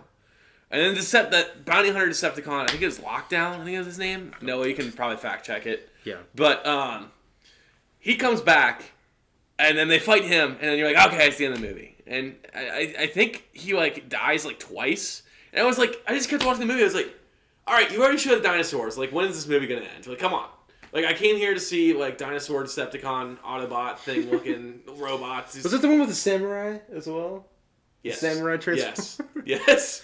Nice. And I was like, holy shit, I came to throwing see shit in there. I came to see a dinosaur in a Transformers movie. I saw it, and it came and happened, and I thought it was over, and it should end 3 times. So that was your experience with number 9. Yeah, same thing. I kept, it was probably an hour in the movie, and I kept saying to myself, all right, it's close to ending, right? Like, this is it. Yeah. No. So what? No, it didn't end at all. So you're pretty much, your reaction coming out of the theater is still the same as right now. In fact, you might. I don't know shit about Transformers, LOL. Well, if anybody knows anything about the Transformers franchise, I love it. Feel free to pop it in the chat. Noah T. Mueller, the biggest Transformers fan I know. He's a big Shia LaBeouf guy. We might have to do Dude, Shia LaBeouf movies podcast? Oh, yes. Well, it's Holes number 1, baby. I don't know. I kind of like Transformers 1 a lot. I mean, it's a good movie. Anyway, so anything else to say about your initial thing? I went and saw it again, and what didn't feel as bad after knowing how bad it was. After knowing how fair. bad it That's was, fair. I went in and had a much more enjoyable experience. That's fair. Okay. Yeah. I don't really have much to say about my introduction into it because Fury is gas. Okay. Tyson Fury? No, Fury, the Shia LaBeouf movie. Oh, shit. Yeah, Brad Pitt and all that? Mm-hmm. Yes. Okay. Took me a second. Yeah, so, I hated 8 more and more as I went through. So, going into number 9, I had heard kind of the same stuff Franco's talking about, but I was like... What was your initial reaction to the trailers? Well, I was already expecting it to be bad because I didn't have much hope after number 8. But, like you said, that flip over the TIE Fighter, the First Order TIE Fighter, I was like, how? I was like, how? just as a Rey character standpoint, how can she do that? And but even if you think about it a little bit more, because I know we keep beating this TIE Fighter thing over the. I'm okay with it. I'm okay with that. It's so stupid. I think a lot of people think Luke is the greatest Jedi ever lived. Is that do you hold that sentiment? No. Do you think he's a top 3? A strict Jedi, true to Jedi nature. Force wielder or Jedi. Force wielder. I don't. Well, okay, it's kind of difficult because at the end of Episode 6, I would think he would become one, but what's shown in The Last Jedi, I don't think so. All right, because he's so pussified. Take Mandalorian Season 2 finale. Yeah, we're spoiling it, by the way. We already said that. Okay. We said that from the beginning. We said that from the beginning. Do you think he is one of the top 3 Jedi? Or Force wielders? That scene, yeah. Do you think he could pull off that maneuver if he was in the form he was in The Mandalorian Season 2 finale? Like, do you think he honestly could have jumped over a TIE fighter backwards? Like, I don't know. I just think it looks foolish. Like, whoever it is. Like, even if it's, like, Anakin or, like, Ahsoka. Like, in their prime. I can't see someone backflipping over a... The only character I can see doing it is Ahsoka, because I've seen her do, like, in... Like, you know, the Clone Wars, she does some crazy shit with, like, some droid, like, tanks. I suppose. Like, she does some crazy-ass flips. The only person I can see doing that is in the old Clone Wars 2003 cartoon, Mace Windu. The greatest Jedi. The greatest Force wielder. Well, that was kind of over the top anyway. It was. Like, at that point, you might as well say, Starkiller could have done it. Again, that's what I'm saying, though, is that because it's so over the top, that's the only scenario I could see that logically coming into play is where Mace Windu backflips onto a hurling, TIE fighter. If anybody in the chat thinks that Starkiller could jump over the back of a TIE fighter, like, Starkiller's OP, dude. He's too OP. He's too OP to be canon. I agree. That's how OP he is. That's why they got rid of him. They were literally like, hey... I love those games. Those are my guilty pleasure games. I know we just talked about this the other night, but did. Like... Those are my guilty pleasure games. Kind of going off topic. Starkiller and the Force Unleashed franchise were so overpowered that they could not be allowed to be in Disney canon. Which I think is so badass, but at the same time, I get it. Okay, anyway, so on to number 9. I didn't really have the highest expectations going into it. So when I was watching it, like, it's weird. So, like, number 7, I was, like, awestruck. Like, wow, I'm seeing a Star Wars movie. And number 8, I still had that because I was so hyped for number 8. I was like, oh my God, I'm seeing, like, a Star Wars movie in person, in the theater. By the time number 9 came around, and I was so fucking sick of number 8, which ruined number 7 for me, by the way. I'll read that in a second. As I was sitting through number 9, I saw it almost more clearly than I saw the other two upon the first viewing. Because when I was watching number 9, I was like, dude, like, this is bad. This is really bad. And I got all the Star Wars books, coincidentally. Yeah. My cat just knocked over all the Star Wars, well, not all the Star Wars books I have, but she knocked over to the, my cat is a sequel lover because she just knocked over the far superior Timothy Zahn trilogy. She knocked over Timothy Zahn. She literally knocked over the Force Unleashed. She literally knocked over all the potential awesomeness of sequels. So she loves sitting directly next to the Force Unleashed. She quite likes what Rian Johnson's done. Anyway, Starkiller literally brought down a Star Destroyer. Yeah, with his bare fucking hands and the Force. Yeah, no, he was badass, and I mean, I like those games because they also, were just so as a little side note, what's his master's name again? We were just talking about the other night. Starkiller's master. Vader. No, the Jedi one. Ram Koda. Ram Koda, yeah. So, for those of you who were around 10 years old playing the game, I struggled. If you didn't play it on Wii, Wii did the sequence for you. On Xbox 360 and PS3. You had to manually pull down the Death Star. Or not Death Star, Star Destroyer. It was one of the most frustrating experiences on a game I've ever had. It took me... Alright. For starts, I put the game down and didn't touch it for another 8 years. Because of that level. Because I couldn't beat it. It gets so much better after that. Right, I know, right? I literally... Fuck him on a delay. yeah, you are. Yeah, you are. In more ways than one. But anyway, I literally could not beat that mission to save the life of me. I remember sitting there doing it for 50 minutes once. 50 minutes to an hour. And just Ram Koda just screaming in your ear, use the Force! Pull it down! Pull it down! Use the Force! And, I just trying. remember launching my 360 controller, taking the game out, putting it away, putting it in the back shelf of my games. And I didn't touch it again until I got an Xbox One. I picked it up and I said, why did I never finish this game? It's so good. Put it back in. It's so good. Reloaded right to the point where the Star Destroyer is supposed to come down. I beat it in 10 minutes. Yeah. And I was like, this game was really hard as a kid. And I'm glad I finally got to beat it when I was 17 years old and not when I was 10. Yeah. Yeah. But anyway, okay, getting back on topic. That's kind of all I wanted to say on number 9. I didn't want to downplay it going into it. I was like, I'm going to give the movie a chance, but I was really not happy with number 8 at that point, and I was like, JJ can only go up from here, and he did not. So that's kind of all I had to say on it. I didn't really think it was going to be good going into it. It was actually worse than I thought, which was in so many ways just like confusing. Because I did not think any Star Wars could get worse than The Last Jedi. I know we'll disagree on that. But JJ somehow, like, from my side of things, for people that don't like The Last Jedi, how can you possibly make a Star Wars that's worse than that? Well, JJ found a way. JJ found a way to be like, oh, you didn't like that, huh? This is even going to be worse. Let me just destroy the trilogy by ripping out everything that Episode 8 established. Yeah, you thought it was kind of like kicked in the nuts, the trilogy. I'm going to completely tear the ball sack off. Yeah, no, that's kind of how I felt after number 9. I was like, well, at least I'm not like disappointed in it because I didn't like number 8. So like, it's not like there were 2 really good movies, in my opinion. 2 really good movies, and then the third one fucked it over.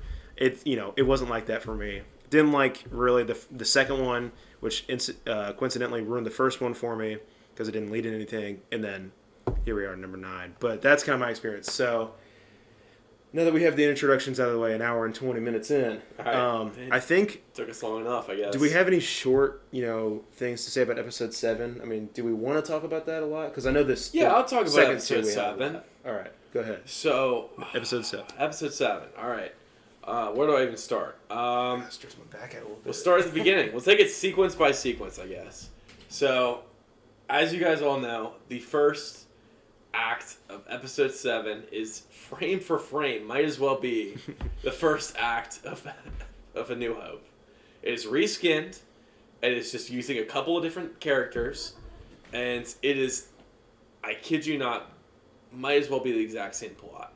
Where you have R2-D2 is BB-8, and Mr. Finn is C-3PO dropping down to Tatooine, Jakku, to go find Luke, Rey, find BB-8, because he's got the plans. Isn't it like Luke's travel path? Yeah. Well, because Luke didn't want to get found, so he left a map leading to him. Right, because why not? Why not? And they left inside a BB-8 R2 droid. They take the Millennium Falcon, which is still actually the Millennium Falcon, off the planet. This thing has been what? Okay, it might have flown the past 30 years, but it probably hasn't. Right. And it just fires up, it's baby. Perfect. This machine. I mean, it's not in perfect condition, but it fires up. It's pretty close. It gets them off the planet, and it's still the same old Millennium Falcon. It's kind of like when you take out your old N64 and hope it turns on. And it just it does. If it's it was good. 15 it's good to more, go. how long has it been since the N64? 20 years? I don't know. Tacking another 10 on there and be like, all right, yeah, let's hope that this thing turns on. Yeah, first try. Yeah. I think for this part, instead of going back and forth, I think we just kind of dive in where we would need to, where we see first. Right. Act 2, you basically have them running into Han Solo, going on a bounty hunting mission, because, he's just been a bounty hunter the whole time. Fuck, I'm on a delay. Oh, yeah, you said that. My bad. Apparently I'm on a delay, too, because I just read that twice. But, no. For some reason, I thought that said Daisy, for, Daisy Ridley, so I was like, oh, I need Daisy to read if it. you do. Right. So, so basically you go through that, you meet Han Solo on side of his, big rig. I don't know what else to call it. Wow. Jesus. I don't know why she's like that. They almost get eaten by tentacle monsters. The stupidest part of the movie, I think. And then he's just like, we should go see Maz. Maz will help us out. She'll get us to Resistance. And this is where Finn tries to bail out for the first time. The Empire, or First Order, comes, takes Rey. Which, is not a remake of, going to the Cantina to find, their special thing and the Empire having control of that. The coolest member of the entire Star Wars trilogy presents himself, and his name is first order trooper who spins a baton. He's not. Are you being sarcastic? No, he's the coolest dude in the entire trilogy. He ruins lightsabers for me. What's the point of having a lightsaber if you can just invent like a weapon to like counteract it? Like it loses all specialness of like what a lightsaber can do. Well, so are the drones from episode 3 then, the dudes that get their heads cut off, like those things that can... And they still swing? And like there are batons that can do it? Yeah, those batons I agree. It existed in canon. I'm just not a big fan of like things that can like eat like I don't know. Like why have a lightsaber you not like if Beskar? What's that? The armor the thing, the Mandalorians wear? I don't actually. Really? I don't. It makes him way OP. Okay. Yeah, I don't like it. I don't like the staff he has either. Really? Yeah, but that's a separate discussion. All right, yeah. I can't that's just me. That's just me. But anyway, so they decided they're gonna go and go to Maz Kanata's place. I can't remember the name of the planet, but it's near here. Takadana. I've played enough Battlefront 2 to know that. The only place you'll ever know the name of that planet is Battlefront 2. Yeah. They go to Takadana, and Maz Kanata has mysteriously found a way to grab the Luke's lightsaber from the gas giant of Cloud City. Don't worry, man. Mystery box. It'll be explained later. Don't worry. We promise. We promise it'll be explained later. It definitely went... Oh, boy. Here we go. This is not good. I messed up. I messed up. I said something he don't like. All right, hit me. All right. Yeah, just a couple things. I mean, I kind of get the, like, vagueness of what a lightsaber can and cannot penetrate. Like, it is, like, intentionally vague. Because it can, like, cut through metal, but only, like, some metal as well. You know, it is all kind of vague. But, like, I kind of get the point of having stuff that can block lightsabers other than other lightsabers. Because, like, the Jedi, there have to be, like, some matches for them besides, like, literally just Sith Lords, right? I don't know. I kind of like the fact that it's just Sith Lords and Jedi. Yeah, but, like, otherwise, any other adventurer, like, or any other enemy they face would just get instantly owned. Which, like, I don't know, from a storytelling standpoint, would be kind of difficult to just have dudes that just roll absolutely everybody. Except for... Sorry. I just think that the technology to block lightsabers comes in just conveniently. Like, it's not like it's just like, guess what? I can block that shit. I mean, that's most, like, force power. You know, it's all kind of a matter of convenience. Like, literally throughout the entire, even, like, extended... Oh, shit. Sorry, they did that, I'm playing Battlefront. Boba Fett just launched that, sonic torpedoes. You know, that's sick. Like, Terrifying. I'd like to see a scale that balances the hardness of Beskar armor versus vibranium. Well, I think, like, that's the thing is, like, there were, I mean, centuries of wars between Jedi and Mandalorians. So, like, obviously there is something that would make them at least I mean, that's not just new canon. That's been established canon. Like, the Darksaber comes from old canon, and it's been... CA Killer 34 is high. Hey, Caroline. I think it's to you. Noah, can you mute us on your end so there's no echo? Oh, shit, yeah. Usually it cuts off the Twitch feed, so then it's just my audio. Like, it pauses the Twitch, but I guess it didn't that time. You're Very good. strange. You're good. But yeah, I mean, like, so... It's the same thing with, like, Mandalorians. Like, there has to be a way in which they don't get just absolutely rolled by Jedi. And I think it's the same thing for, like, I don't know, I'd like the Jedi to have to, you know, actually try every now and then. You know, if I'm watching the Clone Wars would be kind of boring if there was, like, because, I mean, how many times do they fight people with lightsabers, you know, every couple of episodes? But in between that, like, there's got to be some sort of challenge for this shit. Damn it. I like our space monks with the power of the Lord himself to have infinite power. I just think, like, this kind of leads me to something else I was gonna say. Like, I don't think they've established. I'm still hearing an echo. I don't think they've established, like, what the hell a lightsaber can do in this sequel trilogy. Like, I was talking with you about this the other day. Like, I'm gonna mute you, Noah, for a second because I'm hearing myself talk. Like, I hear, like, you slice Kylo across the face and, like, he just gets, like, a little scar where it's like, this is a fucking heat beam coming at your face, like a super heat beam coming at your face. And the most you get is a scar. Finn gets chopped up in half along the side, along his spine, and he's completely fine in the next movie. So it's hey, like Noah, I think we should continue with our episode 7 discussion and then hit you back a little bit later. Is that cool with you? Yeah, I'll probably call it. Look, man, I'm so bored, so I just go.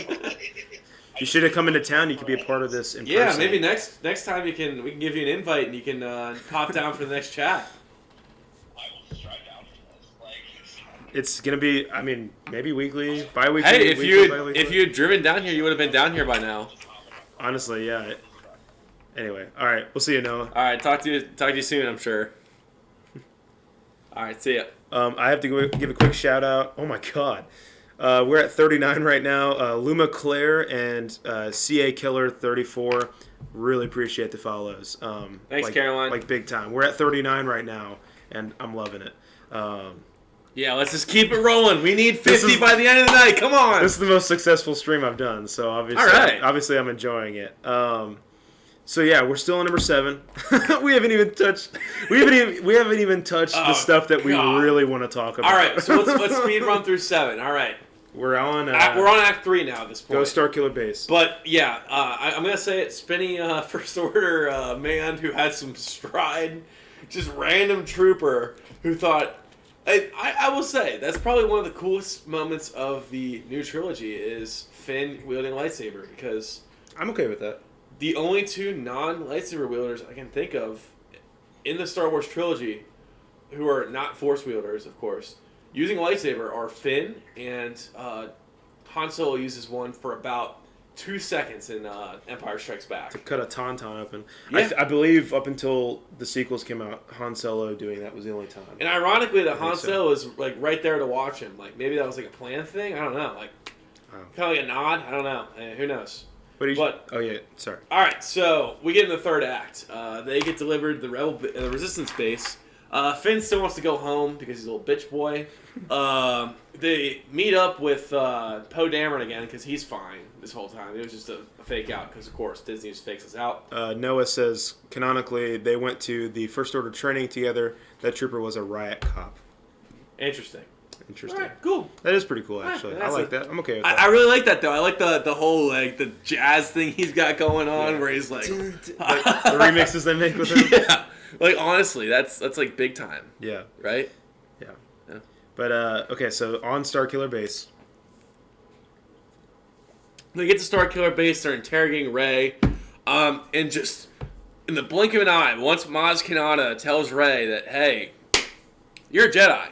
By the way, that vision scene, for seeing it for the first time in the theater, I was shook, bro. It took my breath away. Not even lying.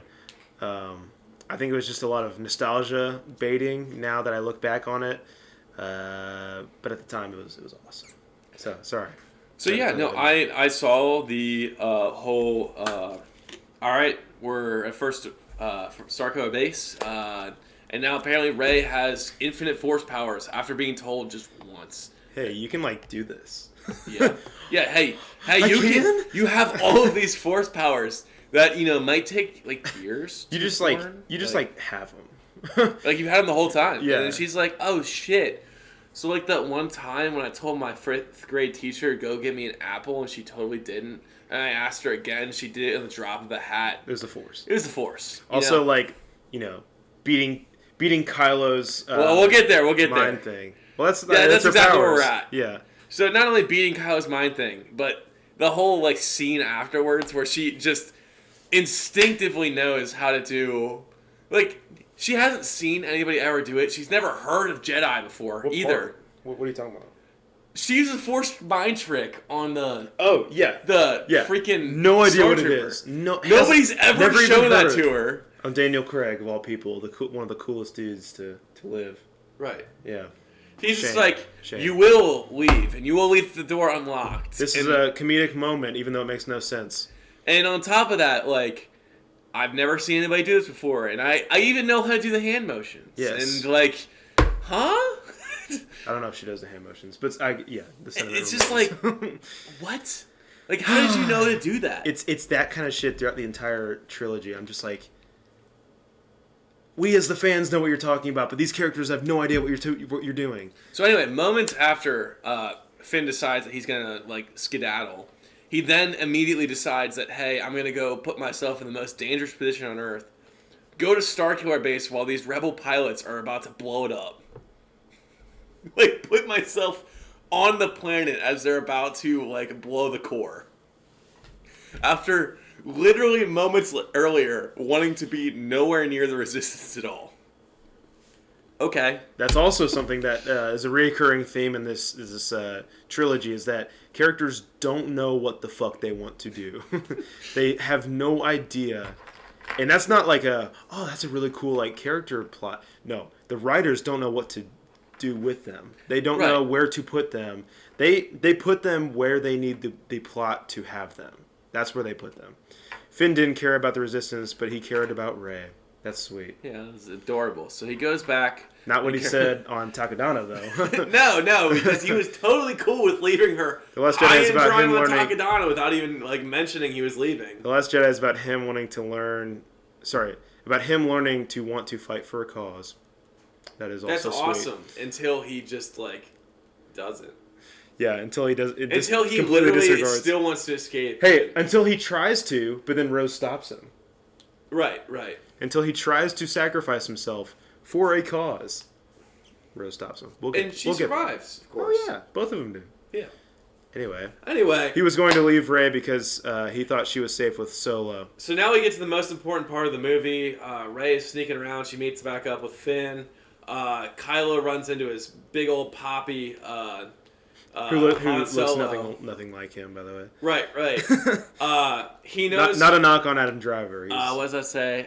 He was going to leave Rey because he thought she was safe with Solo. Oh, I read that. How adorable. I mean, I get that, but it's all over the place. So, Big Poppy and Kylo meet up again. He knows what he has to do, but he doesn't have the courage to do it, Strength, yeah. Yeah. Get the bee sting on your testicles so it enlarges your dick. Right. I know what I have to do, but I don't have the strength to do it. Right. So, lightsaber turns on, drops Han like a fucking, sack of potatoes. Which I know there's, a bunch of theories that, why he did that. I don't feel the need to go into it because in the grand scheme of things, it doesn't matter. No. Because... Well, after number 7, I thought it mattered. Maybe it unlocks another layer of your Sith training. Like maybe you get a level deeper in the Force. With but there was theories that Han ignited it so that Kylo wouldn't have to do that. Which it's that's cool, but it doesn't matter because they don't really do Han much. shot first, so he deserved it. Yeah, but we don't really do anything with these characters anyway. So right, what does any sort of cool thing matter if we're not going to do anything? It doesn't. It never does. It doesn't. Yeah, it doesn't matter. So anyway, lightsaber ignites. Han dies.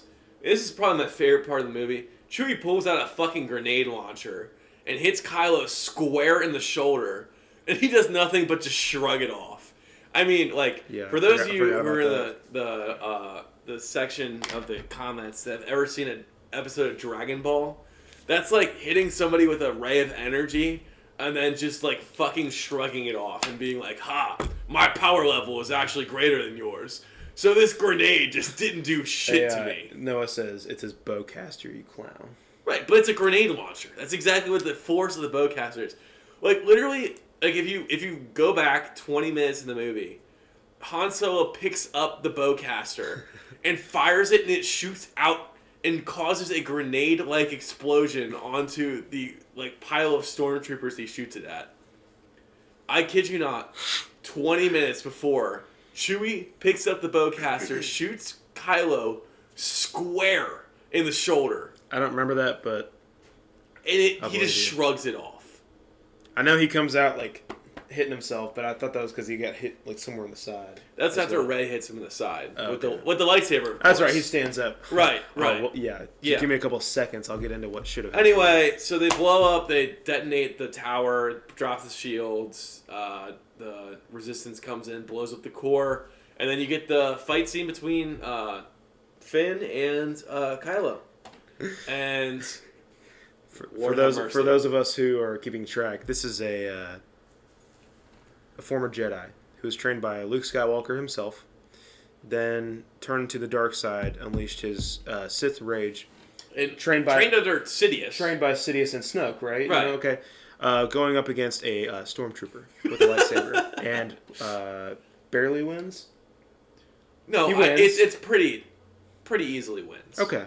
So Finn gets his ass kicked pretty easily. Okay, that's fair. Like that's Kylo fair. kind of plays with him, toys with him a little bit, and then in the end he That's gets good. he gets his back cut. That's right? what should happen. Right. Yeah. He goes to the little move and then cuts his back. And in any other doesn't cut him in half. Right. In a normal Star Wars media, he would be in missing two. from here down. I thought it was straight up the back, so he'd be in two right now. Yeah, he'd be in two. He'd just be cut like that. Yes. But this is Disney Star Wars. End of FN 99 or something like that. FN 2187. 2187. Gotcha. Thank you. You're welcome. That would have been the end of FN 2187 for eternity. However, that is not how Star Wars works in the Disney trilogy. And when you're wearing mild resistance padding, you can easily shrug off the blade. Or just, of a bomber jacket. Right. Kind of the same thing as not heavy only just resistance. a bomber jacket, specifically like leather. What's his name? Pose leather. Oh yeah, Pose. Pose. Indestructible jacket. Right. You can claim he got grazed, but he totally did not get grazed. I mean, Kylo was there. He did it. Yeah, he was in the action of the killing strike, and right. It just didn't kill him. And the funny thing is, you see him kill a bunch of people in Episode 9 with literally the same maneuver he uses on Finn. How many lightsaber duels in the entire canon end with someone actually dying? I don't know. I don't think Anakin was in as good a shape as Finn was, personally. Anakin killed Dooku. Obi-Wan killed Grievous. Yeah. Not by lightsaber, but still. I mean, Darth Maul. Wait, hang on. Darth Maul killed Darth Maul killed Qui-Gon. Obi-Wan killed Darth Maul at the time. Vader killed Obi-Wan. Well, hold on. You're too far. Because then in Episode 2, we have Anakin's arm getting cut off. Yeah. Arm gets cut off. It doesn't get grazed from here to there. How Obi-Wan many does get grazed. Geonosians get cut in half in the freaking pit. Yeah. Luke falls down a fucking Well, then we have Episode 3 where he cuts off the head. I'm ahead a little bit. And it cuts off Dooku's head. Grievous gets shot multiple times. Duels, though. Okay, well then take out Grievous. That's all it is. Yeah. But even that is a duel. It's him and Obi-Wan. Do you think Anakin came out a little unscathed on Mustafar? I mean, Anakin got pretty much the raw end of that deal on Mustafar there. Obi-Wan would have gotten cut in half had he not given himself up. But then Ben Kenobi does get cut in half. Number 5, Luke falls down an elevator shaft. I know he doesn't. Gets his arm cut off. Gets his arm cut off. I know he doesn't die. On Episode 6, Darth Vader gets both of his hands cut off. Yeah. And I know it's not a duel, but Palpatine gets thrown over the edge of the elevator shaft. That doesn't really count. That just kind of threw that in. Oh God. What do we do? Should we answer? I said calls were from 10:15 to 10:45. That's what I had originally said because you? Yeah, because if we could just keep taking calls, we'll never get to what we actually need to talk about. Right. All right. So we're gonna switch this portion of the podcast off to chat only. Sorry, guys. I'm sorry, Noah. That's disappointing you. You'll catch up to it here in a second and write us a really angry message, I'm sure. Yeah, but I'm sorry, Noah. I'm sorry. We just got to keep going. Yeah, we don't have much time. It's like 11:45. Yeah. And we haven't even touched number 8. Are you going to leave me a voicemail? Anyway. I mean, we still got 5 years in this thing, so clearly, I think people are enjoying it. But right. So, all right.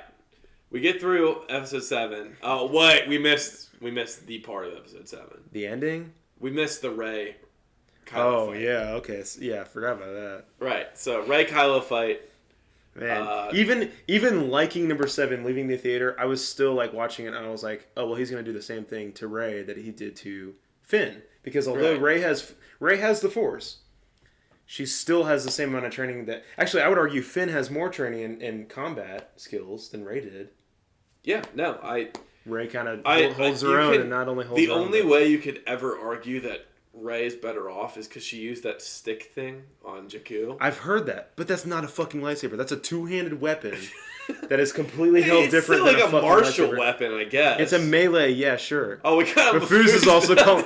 We're not answering. Guys, I'm so sorry. We just can't do it right now. We're just so popular. I'm so glad that people are invested in us, but I think it can't happen right now. I think Mafuz is a joke, but Noah, for sure, we're sorry. Mafuz, we're not so sorry. So, do we even need to talk about how dumb the Rey fight is? Or yes, there's the one part that we agreed on the other night. Kylo's eye. Yeah, when he gets the fin treatment, the plot armor treatment, and gets. I mean, again, it's not like she was so far away from him that the heat, whatever. She was in a killing strike stance, coming at the fucking head. Is he calling you now? Yeah, Mafuz is calling me. Mafuz, leave it in the chat, bro. Yeah, just drop it in the chat. It's fine. Like we'll still look at it in the chat. Yeah, sorry. No, she's in a killing strike for his fucking head, and grazes just enough for him to get like whatever that futuristic scar healing thing is, which isn't the worst thing. Mafuz, no. Phone on silent now. Sorry, guys. Should All right. Do not disturb? Yeah. Sorry. Wait, what is Julian Ryan? I don't. Okay. Well, anyway, so welcome if you're here. If you actually think about it, Kylo's eye should be actually toast. We're not doing this, guys. Come on, guys. Just leave it in the chat. It's all good. So anyway, Kylo's eye is toast there. Yeah, absolute toasteroni. If nothing else, I think you should turn the phone off. Yeah, I'm starting. If nothing else, like we were saying, we could agree on a happy medium that maybe he's without an eye.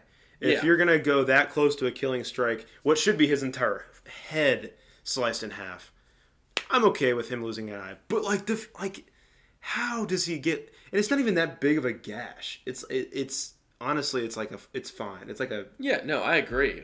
He's okay. I think it would have been cool to have an eye patch villain. I mean, that'd be cool. Captain Hook, man, Captain Panaka had one. He was badass in the first episode.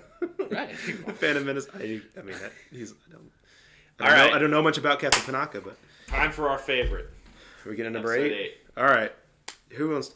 Well, you kind of said stuff on it earlier, so I can take the stuff that you said earlier and touch on some things in episode 8. Yeah. Or we could do. I mean, I'm literally open to whatever kind of format you want to go with. All right. So episode. So 8. maybe we should preface how we think on this for anybody that's not Noah. Or should we? Or is it already clear? I mean, I think it's already pretty clear that I'm a huge Star Wars Episode 8 fan. And I hate it. I despise it. Pack is not. All right. Do you want to talk about why you think it's bad, and then I can kind of refute? Because I think you share the sentiment of a lot of people, and I think I share the sentiment of a few. Yeah, I think most people don't like it because I don't want to insult the fan base of Star Wars. Captain Typho had an eye patch. Captain Panaka did not. Captain Panaka was Queen Amidala's right hand man, right? He didn't have an eye patch. All right, I gotta look up a picture of Captain Typho because I thought for sure Captain Panaka had one. My apologies. What was I even? I mean, that completely threw me off guard. Congratulations, Noah. That completely threw me off. Okay, most people look at it I don't mean to insult the Star Wars fan base, but I think most people look at it they're just Luke is just a fucking loser now, and Rey is perfect, which I think that's true. What? You really get that out. You talk about all your feelings of why you don't like it. I'm gonna run the bathroom real quick. I gotta take a leak, and then I will come back and actually end your career. I don't think so. We've done this multiple times. Not answering your girlfriend's call. I don't think it's an actual phone call, but perhaps that's what he's doing in the bathroom right now. Sorry, Caroline. Okay. So I share the sentiment that Luke is ruined, and Rey is all powerful. Shaking my fucking head. look at it from our perspective. We said, okay, calls are over. Mafuz calls like 3 times, and then you call 3 times as well. Like, it just kind of seems like, I don't know. Yeah, so I don't like the treatment of Luke, and I don't like the treatment of Rey. But I go a step further. I despise it so much. I hate it like every creative decision like they make. I'm against.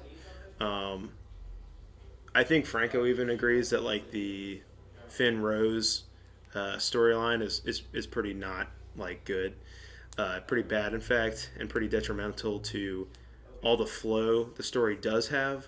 I think it grinds to a halt when it cuts to Finn and Rose. I think it's disrespectful to the character of Finn to place him with someone like Rose for the entire movie. I don't like the treatment of Poe. I don't like Captain Holdo. I think she's very toxic as a leader and pretty much insults Poe. Not because she's a spy, like what would have been cool, but just because she's just a bad leader, which reflects poorly on Leia because Leia thinks that she's like the shit, which she clearly is not. Like I'm staying off Luke and Rey right now because I'll talk about it with Franco. I'm trying to get everything else out of the way. The plot line is dumb as hell. This is taking place like 3 hours after The Force Awakens, and I'll read that in a second. We'll get to that. EVH. I'm glad you're in the. I'm glad you're in the chat. Rose is my favorite character. Connor Nelligan, thank you. Same here. I don't like the entire plot line of like the no hyperdrive yet. Like, did you close the toilet lid by the way? I did not. She'll jump in the bowl. Oh, she's a big fan? Oh yeah, she loves the water. She takes a bath in there. The plot line of like having to go, like you're just out of fuel enough to where you can't go get away, but like somehow like the commanders of the galaxy of the First Order can't blow your ship up is the stupidest thing. It's just an excuse to prolong the movie. I think the movie itself is just like filler. The president is about to download Twitch and make an executive order. What the fuck is going on? I'm going to read that comment in a second. I was just kind of getting my stuff out of the way. Do you know EWH or? EVWH. 2020? No. All right. Well, more ridiculous storyline. Yeah, that's what I was saying. Like, thank you for coming in. For coming on, man. I mean, it seems like they don't have the same opinion as you, but I do appreciate them being here. Yeah, absolutely. Just being in the chat, yeah, you know. I'm glad we have more viewers. Yeah. Yeah. I was kind of explaining my stuff, my problems with the entire movie, but I said I was going to save Luke and Rey for when you got here, so we could actually. All right. Because I think that's one of the bigger points of it. Here we go. But I can keep going with the smaller stuff. Now. All right. I will give you guys all of the fact that I think whatever the hell Finn and Rose do the entire movie is absolutely fucking ridiculous. That's what I said. I'll give you that. I said it was disrespectful to his character, actually. I took it a step further. It's silly. It's literally like their entire arc is silly. Yeah. I think like it's a bad, okay, amazing scale here. So the bad, Finn and Rose, their whole thing, garbage. The okay, Holdo and Poe. That's the okay. I'm okay with it. I understand the situation. I understand it's a high stress, high pressure. You just had your Princess Leia just exploded in a fiery explosion, but it's fine. Unconscious, but fine. It's traumatic. You got the entire resistance on a couple of vessels, which is the dumbest thing. Sure, I mean, there's not a lot of people. But they just had enough to make a swift, decisive attack on Starkiller Base, enough to blow up the planet-sized Death Star. They just had enough forces to do all of that, but yet are suddenly on the run somehow by the First Order, who they just put in a chokehold by destroying their big project. They just put them, literally just put them in it. Yeah. Okay, hang on. Let me read some of these comments because we're a little behind. More ridiculous storyline. I think it's like more ridiculous storyline. Luke tries to kill his nephew, becomes a hermit, and yet leaves a map to find him. That's what I was saying earlier. Or a starstruck mechanic kidnaps Finn as he tries to leave a no-win situation. She then goes to a casino, frees some horse creatures, then falls for him. All in the span of like, what was the time frame they had? What were they given? Like 6 hours? Yeah. All of in the span of like 6 hours. This entire storyline happens. All right. I will give you any sort of shit you can find on Finn Ray, the 15 minutes of screen time. For who? I think that's the Finn Ray thing. It's 15 minutes on the casino planet. Oh yeah, 15 minutes too long, and it felt like a lot longer. I'm surprised. Trying to find the minutes. code breaker and then find some washed up sleaze bag. Trying to find the code breaker, but it's not him. It's another guy who ends up happening to be the one spy, or like maybe not spy, but the guy that'll turn them over. Like the one dude. Like it's just I don't know. Right. The one dude that'll turn them into the empire. I think the main theme of this film is failure. So sorry, like when I was saying bad, okay, awesome. The awesome parts of this movie are the dynamic between Kylo, Rey, and Luke. I think that... You're saying amazing? Amazing. Okay. Amazing. Because, like, again, I talked a lot about Luke earlier in the chat. For those of you guys that didn't hear me, I talked about how Luke was never perfect in the original trilogy. He's only perfect in the minds of those who watched him as a kid. It's not just about failure, it's about learning from failure. Yes, it is. And there's a sense of growth, which is something at 7 I can't say I saw in 7 at all. There's no growth of any character in 7. It is just cookie cutter. This character is evil and grr, and this character is good and yay, and the good guys win and yay. No growth. Nobody grows. Not even Finn. Finn tries to escape at the first minutes of episode 8, and there's no character growth. I'm gonna start hopping in just because we're going different places, so I'll just add in where I can. It's not like Luke is like some dude that we just met who used to be some badass, and like we hear the stories and like, oh, these stories are true. Adam is on her. Okay, it's not like these stories are true, and then you meet him and it's like, oh, this guy's not what we saw him for 3 movies. We met him as a 16-year-old up until how old would you say he is at the end of Return of the Jedi? Like 25? 20. Okay. So we saw him for 4 years grow pretty exponentially. And he went on like the most high-stress situation you could possibly go on. For 3 movies, we got to learn his character. And then he's just like some different dude by the time we meet him. Like, that just does not register to me. That like, that's the same character. Like, I understand, like, I'm not against the story method of it's not just failure, it's about learning from failure. I'm completely okay with that story, okay? But with Luke, that's not Luke Skywalker. Like, that's not, and I know you probably say like, yeah, exactly, that's the point. It's not the same Luke Skywalker. But that's not the same, like, that's not how that Luke Skywalker would have handled that situation. It's just not.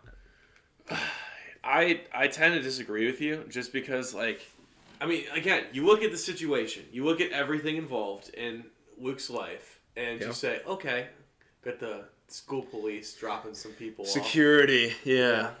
Yeah. You got the people who are like, Luke is infallible.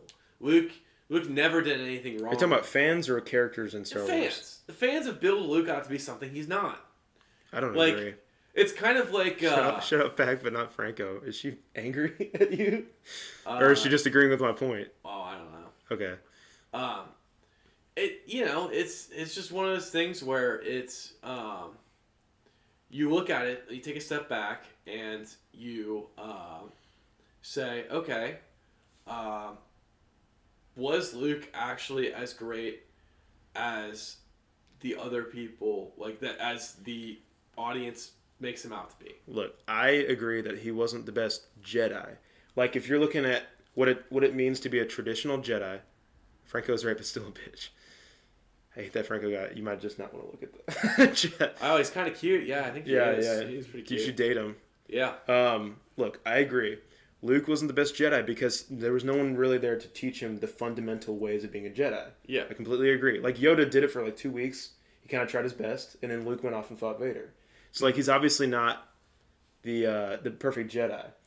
But I think as a man, like as a dude, as a character, he's learned much more that he can actually be better than a Jedi because he knows kind of like the basic fundamental, like what they kind of thought they were. Yeah. But like he has gone through so much that like probably not a lot of Jedi had to go through. Okay. So like I don't think he's the perfect Jedi, not really. So, but as a Force wielder and as a character, I think he's grown. So put yourself in Luke's shoes for a second. All right. All right. So you go through basically 4 years of hell. Okay. You get your arm cut off. You see your friends like frozen in carbonite. Right. You have to fight them out of Jabba's palace. You get trapped in a Rancor pit. Naturally. You have these high stress like X-wing battles. You nearly get crushed to death by AT-AT. All of this ridiculous shit. Yeah. Right. Yeah. You go face to face with the Emperor. Hell and back. Right. You go face to face with the Emperor. Yeah. You get you're shocked to death. Right. Yeah. Okay. Yeah. Cool. You know. That all happens. Yeah. It all that happens. actually happens. And that's to me, only yes. the stuff we know about so far. Exactly. That's the first 4 years we met him. Right. And that's Yeah. pretty much all we know about Luke. Yeah. Canonically. Yes. Okay. Now put him in the shoes 15, 20 years later. He's training Kylo. Mm-hmm. And he senses, like he just has this Force vision of, oh my God, this guy is about to become the ruler of the galaxy. He's going to resurrect the Empire. He's going to destroy everything I spent my entire career fighting for. It's not some random dude though. It's It's his not some own random nephew. dude. He went on a suicide mission. He didn't just have a vision that Vader was a bad dude. He full on knew Vader was like the second most evil man in the galaxy. Correct. He went on a suicide mission into the second Death Star to face the Emperor head on just because it was his own blood that he was trying to save. Sure. He didn't try to just come up and stab Vader while Vader was sleeping, because Vader's like the most evil dude in the galaxy. And even though Kylo isn't the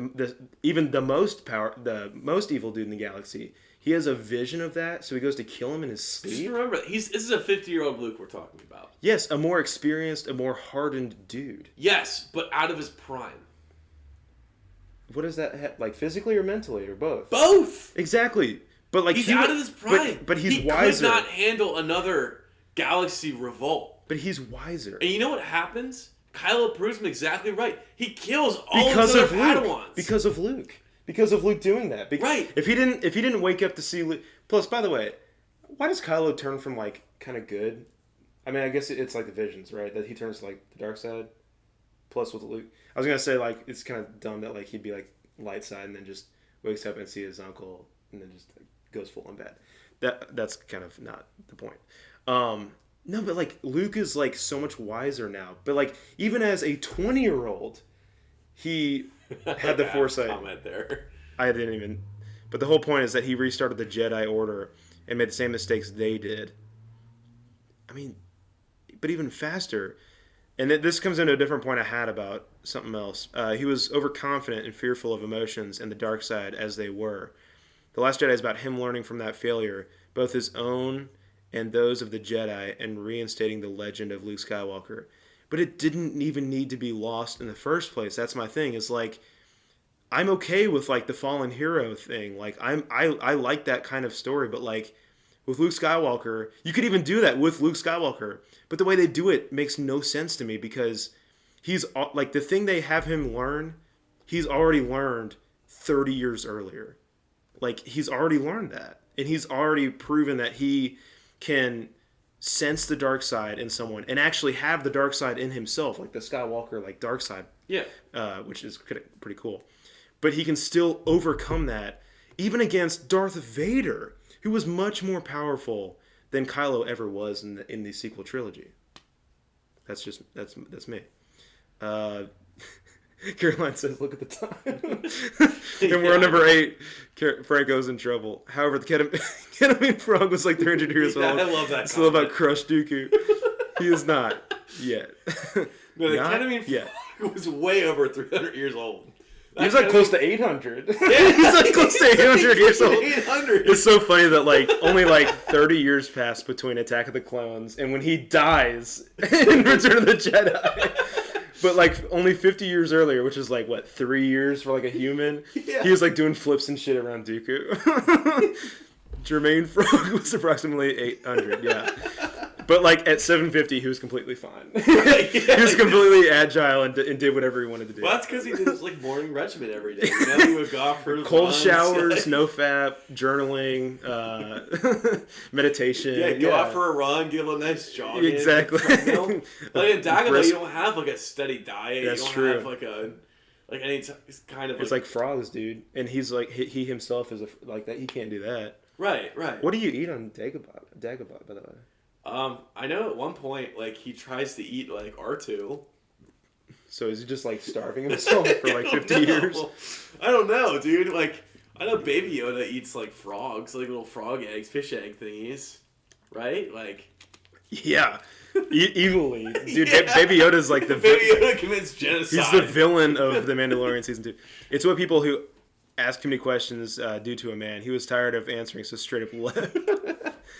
But again, like any other character, I could maybe see it. But Luke Skywalker of all people, dude. Like my thing is like, it's not like he's learning a lesson that he hasn't learned. He's already learned this lesson 30 years earlier.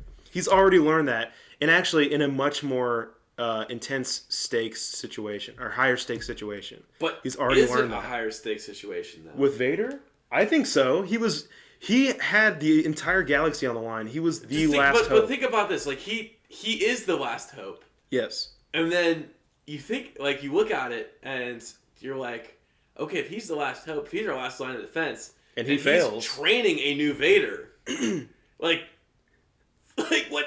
He's passing on all of his secrets to a new Vader. Like, number one, how does he even let that happen, by the way? That's another thing. Is like, how do you just kind of let that go? Like, how do you let it come to the point where you need to kill your nephew? Number one. Number two, like, again, there has to be some other way besides going to murder him in his sleep. That, like, did he even try to sit down and talk to him? Like, did he even try to, like, hey, you probably, like, don't want to go down this road. Respect with, yes. Kylo. Hey, my dad kind of did the same thing you're trying to do. Like, maybe not do that. He just goes to murdering him. I just don't buy it. I don't buy he that. Just Luke sits down. Skywalker. It's like, hey, man, like, I heard that you have this old, like, decrepit man. Yeah, like, in your Luke. thoughts. Luke like, literally now. At the time, I guess it wasn't Palpatine. That's kind of JJ edition. Yeah. So let's say it was Snoke. Okay. To make it make more sense. Old, like, yes, Sith Lord in your head, Luke kind of like literally had that happen. Like, Luke, over time, he probably would have learned about how his father turned to the dark side because of Sidious. How is your first reaction to your nephew kind of going through the same thing, to murder him in cold blood in his sleep? How? But they completely undermined the whole conflict by having Kylo become good at the end. So basically, Luke didn't even have to try and kill him. But okay, Luke didn't that's see on it. JJ though. That's on yeah, JJ. yeah. Like, let's I'm trying to focus on the problems with the Last Jedi. For any sort of Adam, you might not know this, but J.J. Abrams was in the original director of 9. I can't remember who it was, but the original director It wasn't Justin Theroux. Theroux, yeah. Was it Justin Theroux? Yeah, it was Justin Theroux. That's an actor, I believe. It's Noah sent it. Justin Timberlake. Definitely. Noah, send me the original actor of 9. Don't even get me started on that BS Sith Lord of Snoke. Colin Trevorrow. Colin Trevorrow, thank you. Close. So, the original director of 9 was Colin Trevorrow. The script was already written before 8 was even in production. Kylo was supposed to stay bad. Kylo was supposed to be killed by Rey at the end of Episode 9. He was supposed to go full Vader. He was going to get trained He's supposed to lose all 3 movies. Right. He lose every battle in every movie. He was supposed to be trained by Sidious's master, and Plagueis? No. Sidious's master is Plagueis, I think. Oh, it's never confirmed, but apparently Sidious had a master that wasn't Plagueis, and that was Plagueis' actual disciple, wasn't Sidious's master. I would have just liked to see Plagueis canon, like, for sure, like, you know, in it. But. Sure, but anyway, he was supposed to stay evil at the time that The Last Jedi was being written. Test tube Snoke, yeah. Honestly. Yeah. Again, in vitro Snoke. Again, like, JJ fucked up and even fucked up, or he fucked up more a situation that was already fucked up, in my opinion. Franco said he ruined what could have potentially been great. Right, so episode 9, the original script, I will get into that a little bit, was absolutely fantastic. I wish I would have had this episode 9 in my universe. The many multiverses, somebody has this episode 9, and I am envious of them. Let me go to Noah's. Okay, he went to confront him and momentarily gave into his darkness, which he has done before.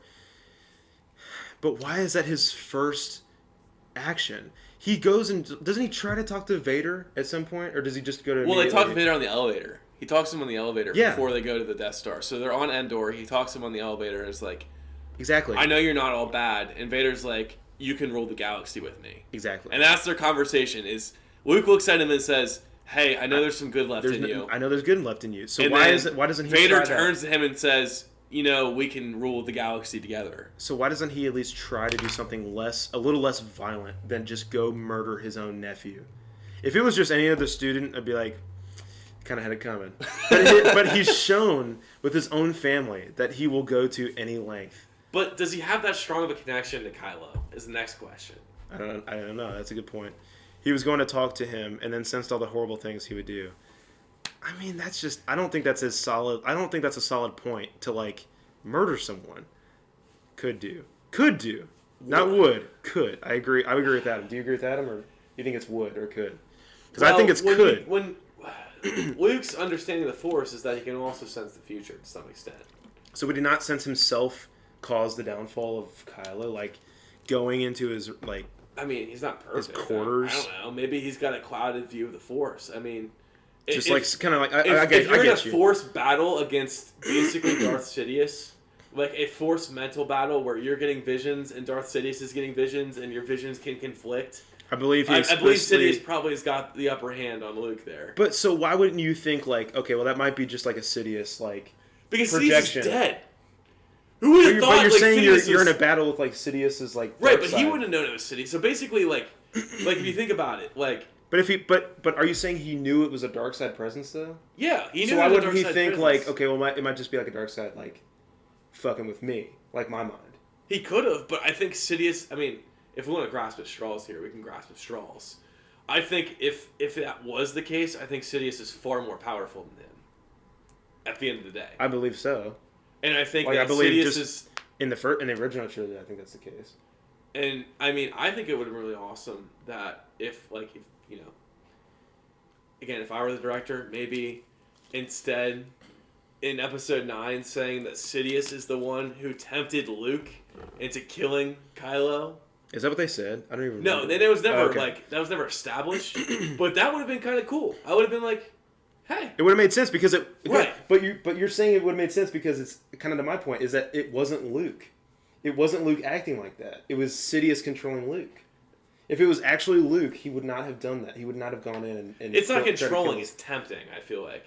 Okay, but even still, like it wouldn't have been Luke that would have voluntarily gone in and killed his own nephew.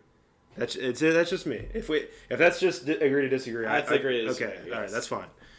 Anything from the comments? He sensed the future that would. Okay, let me start over. He sensed the future that would have happened had he not changed how he was teaching him. But Luke decided to just go apeshit instead of taking it logically. Jedi aren't supposed to talk about their feelings. Yeah. Which again, that's why he could have been a better Jedi. He could have actually eased up on some of the harsh restrictions that caused the Darth Vader to arise, right. Which would have been cool. And I think Luke would have done because he had a personal connection to Darth Vader. I think even though he didn't know Anakin until the very end, he probably could have learned about him because, it's only 30 years after the Clone Wars. People probably still know who Anakin was, I would hope so. So I think he would have learned, my dad was pretty awesome. And actually, Obi-Wan tells him that in A New Hope, He was the best star pilot in the galaxy. But they do like every Star Wars. They talk about feelings instead of suppress them. They're like, all Jedi do is talk about feelings and how to get rid of them. That's all they do. But all right, so now time to talk about the dynamic between Rey, Luke, Kylo. I'm Why I thinking. think I'm it's thinking. perfect. Should we split this off into a part 2?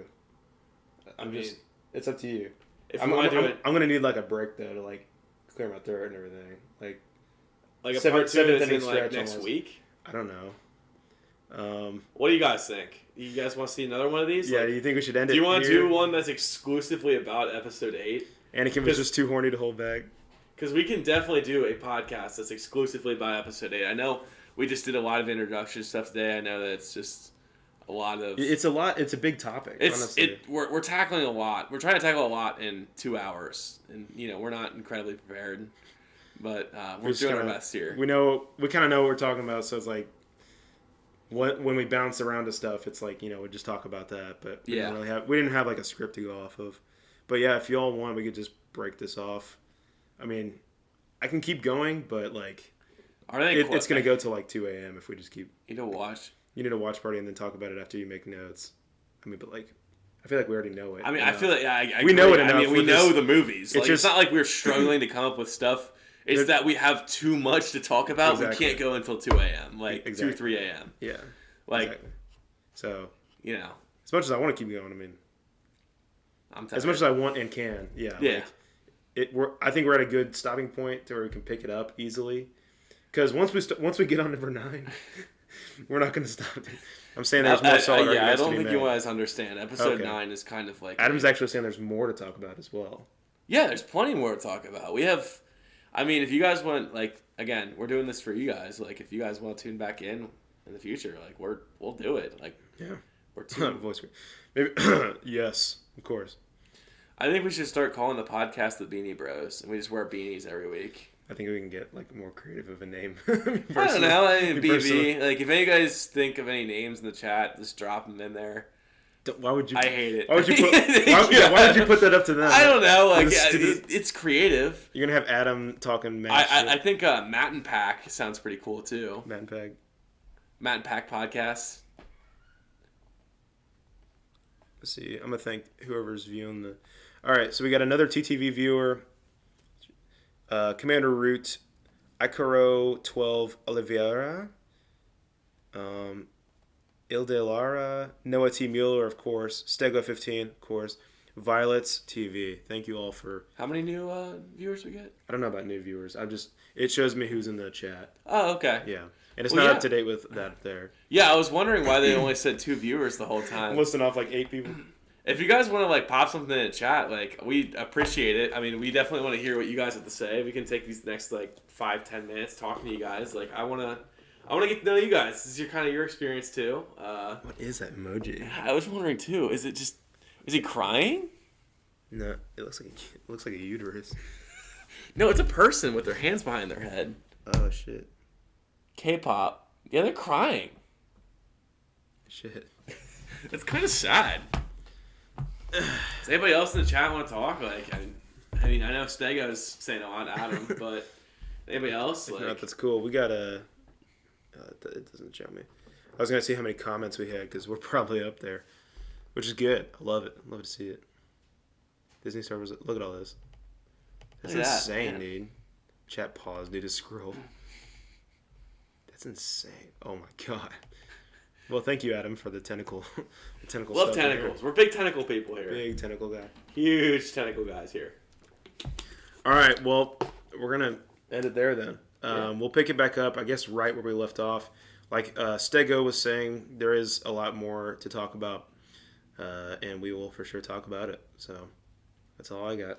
Yeah, that's all I got too, man. All right. Appreciate y'all. We're gonna end it there. All right, you guys have a wonderful night. Hey, be sure to follow. Yeah. We really need that affiliate status. We want to get you guys some better stuff. Like, Dude, for real though, probably the best stream I've had in terms of like engagement and like new followers and stuff. I love yeah. it. So I mean, Let's see it. if you got one, like, like with your guys' help and affiliate, we can get some nice new equipment. I know that we're definitely Pack and I are going to go out and get some a cord for his camera so we can have a nice, better camera. Yeah, that's another thing too. Also, perhaps some chairs with like maybe backs like on a them, chair or like. so I'm not like fuck. Oh yeah, that's what I was thinking the whole time. I'm gonna sleep good tonight. Up and like, I'm gonna sleep good tonight. That's what I'm yeah. saying. Maybe have like a little coffee table, like.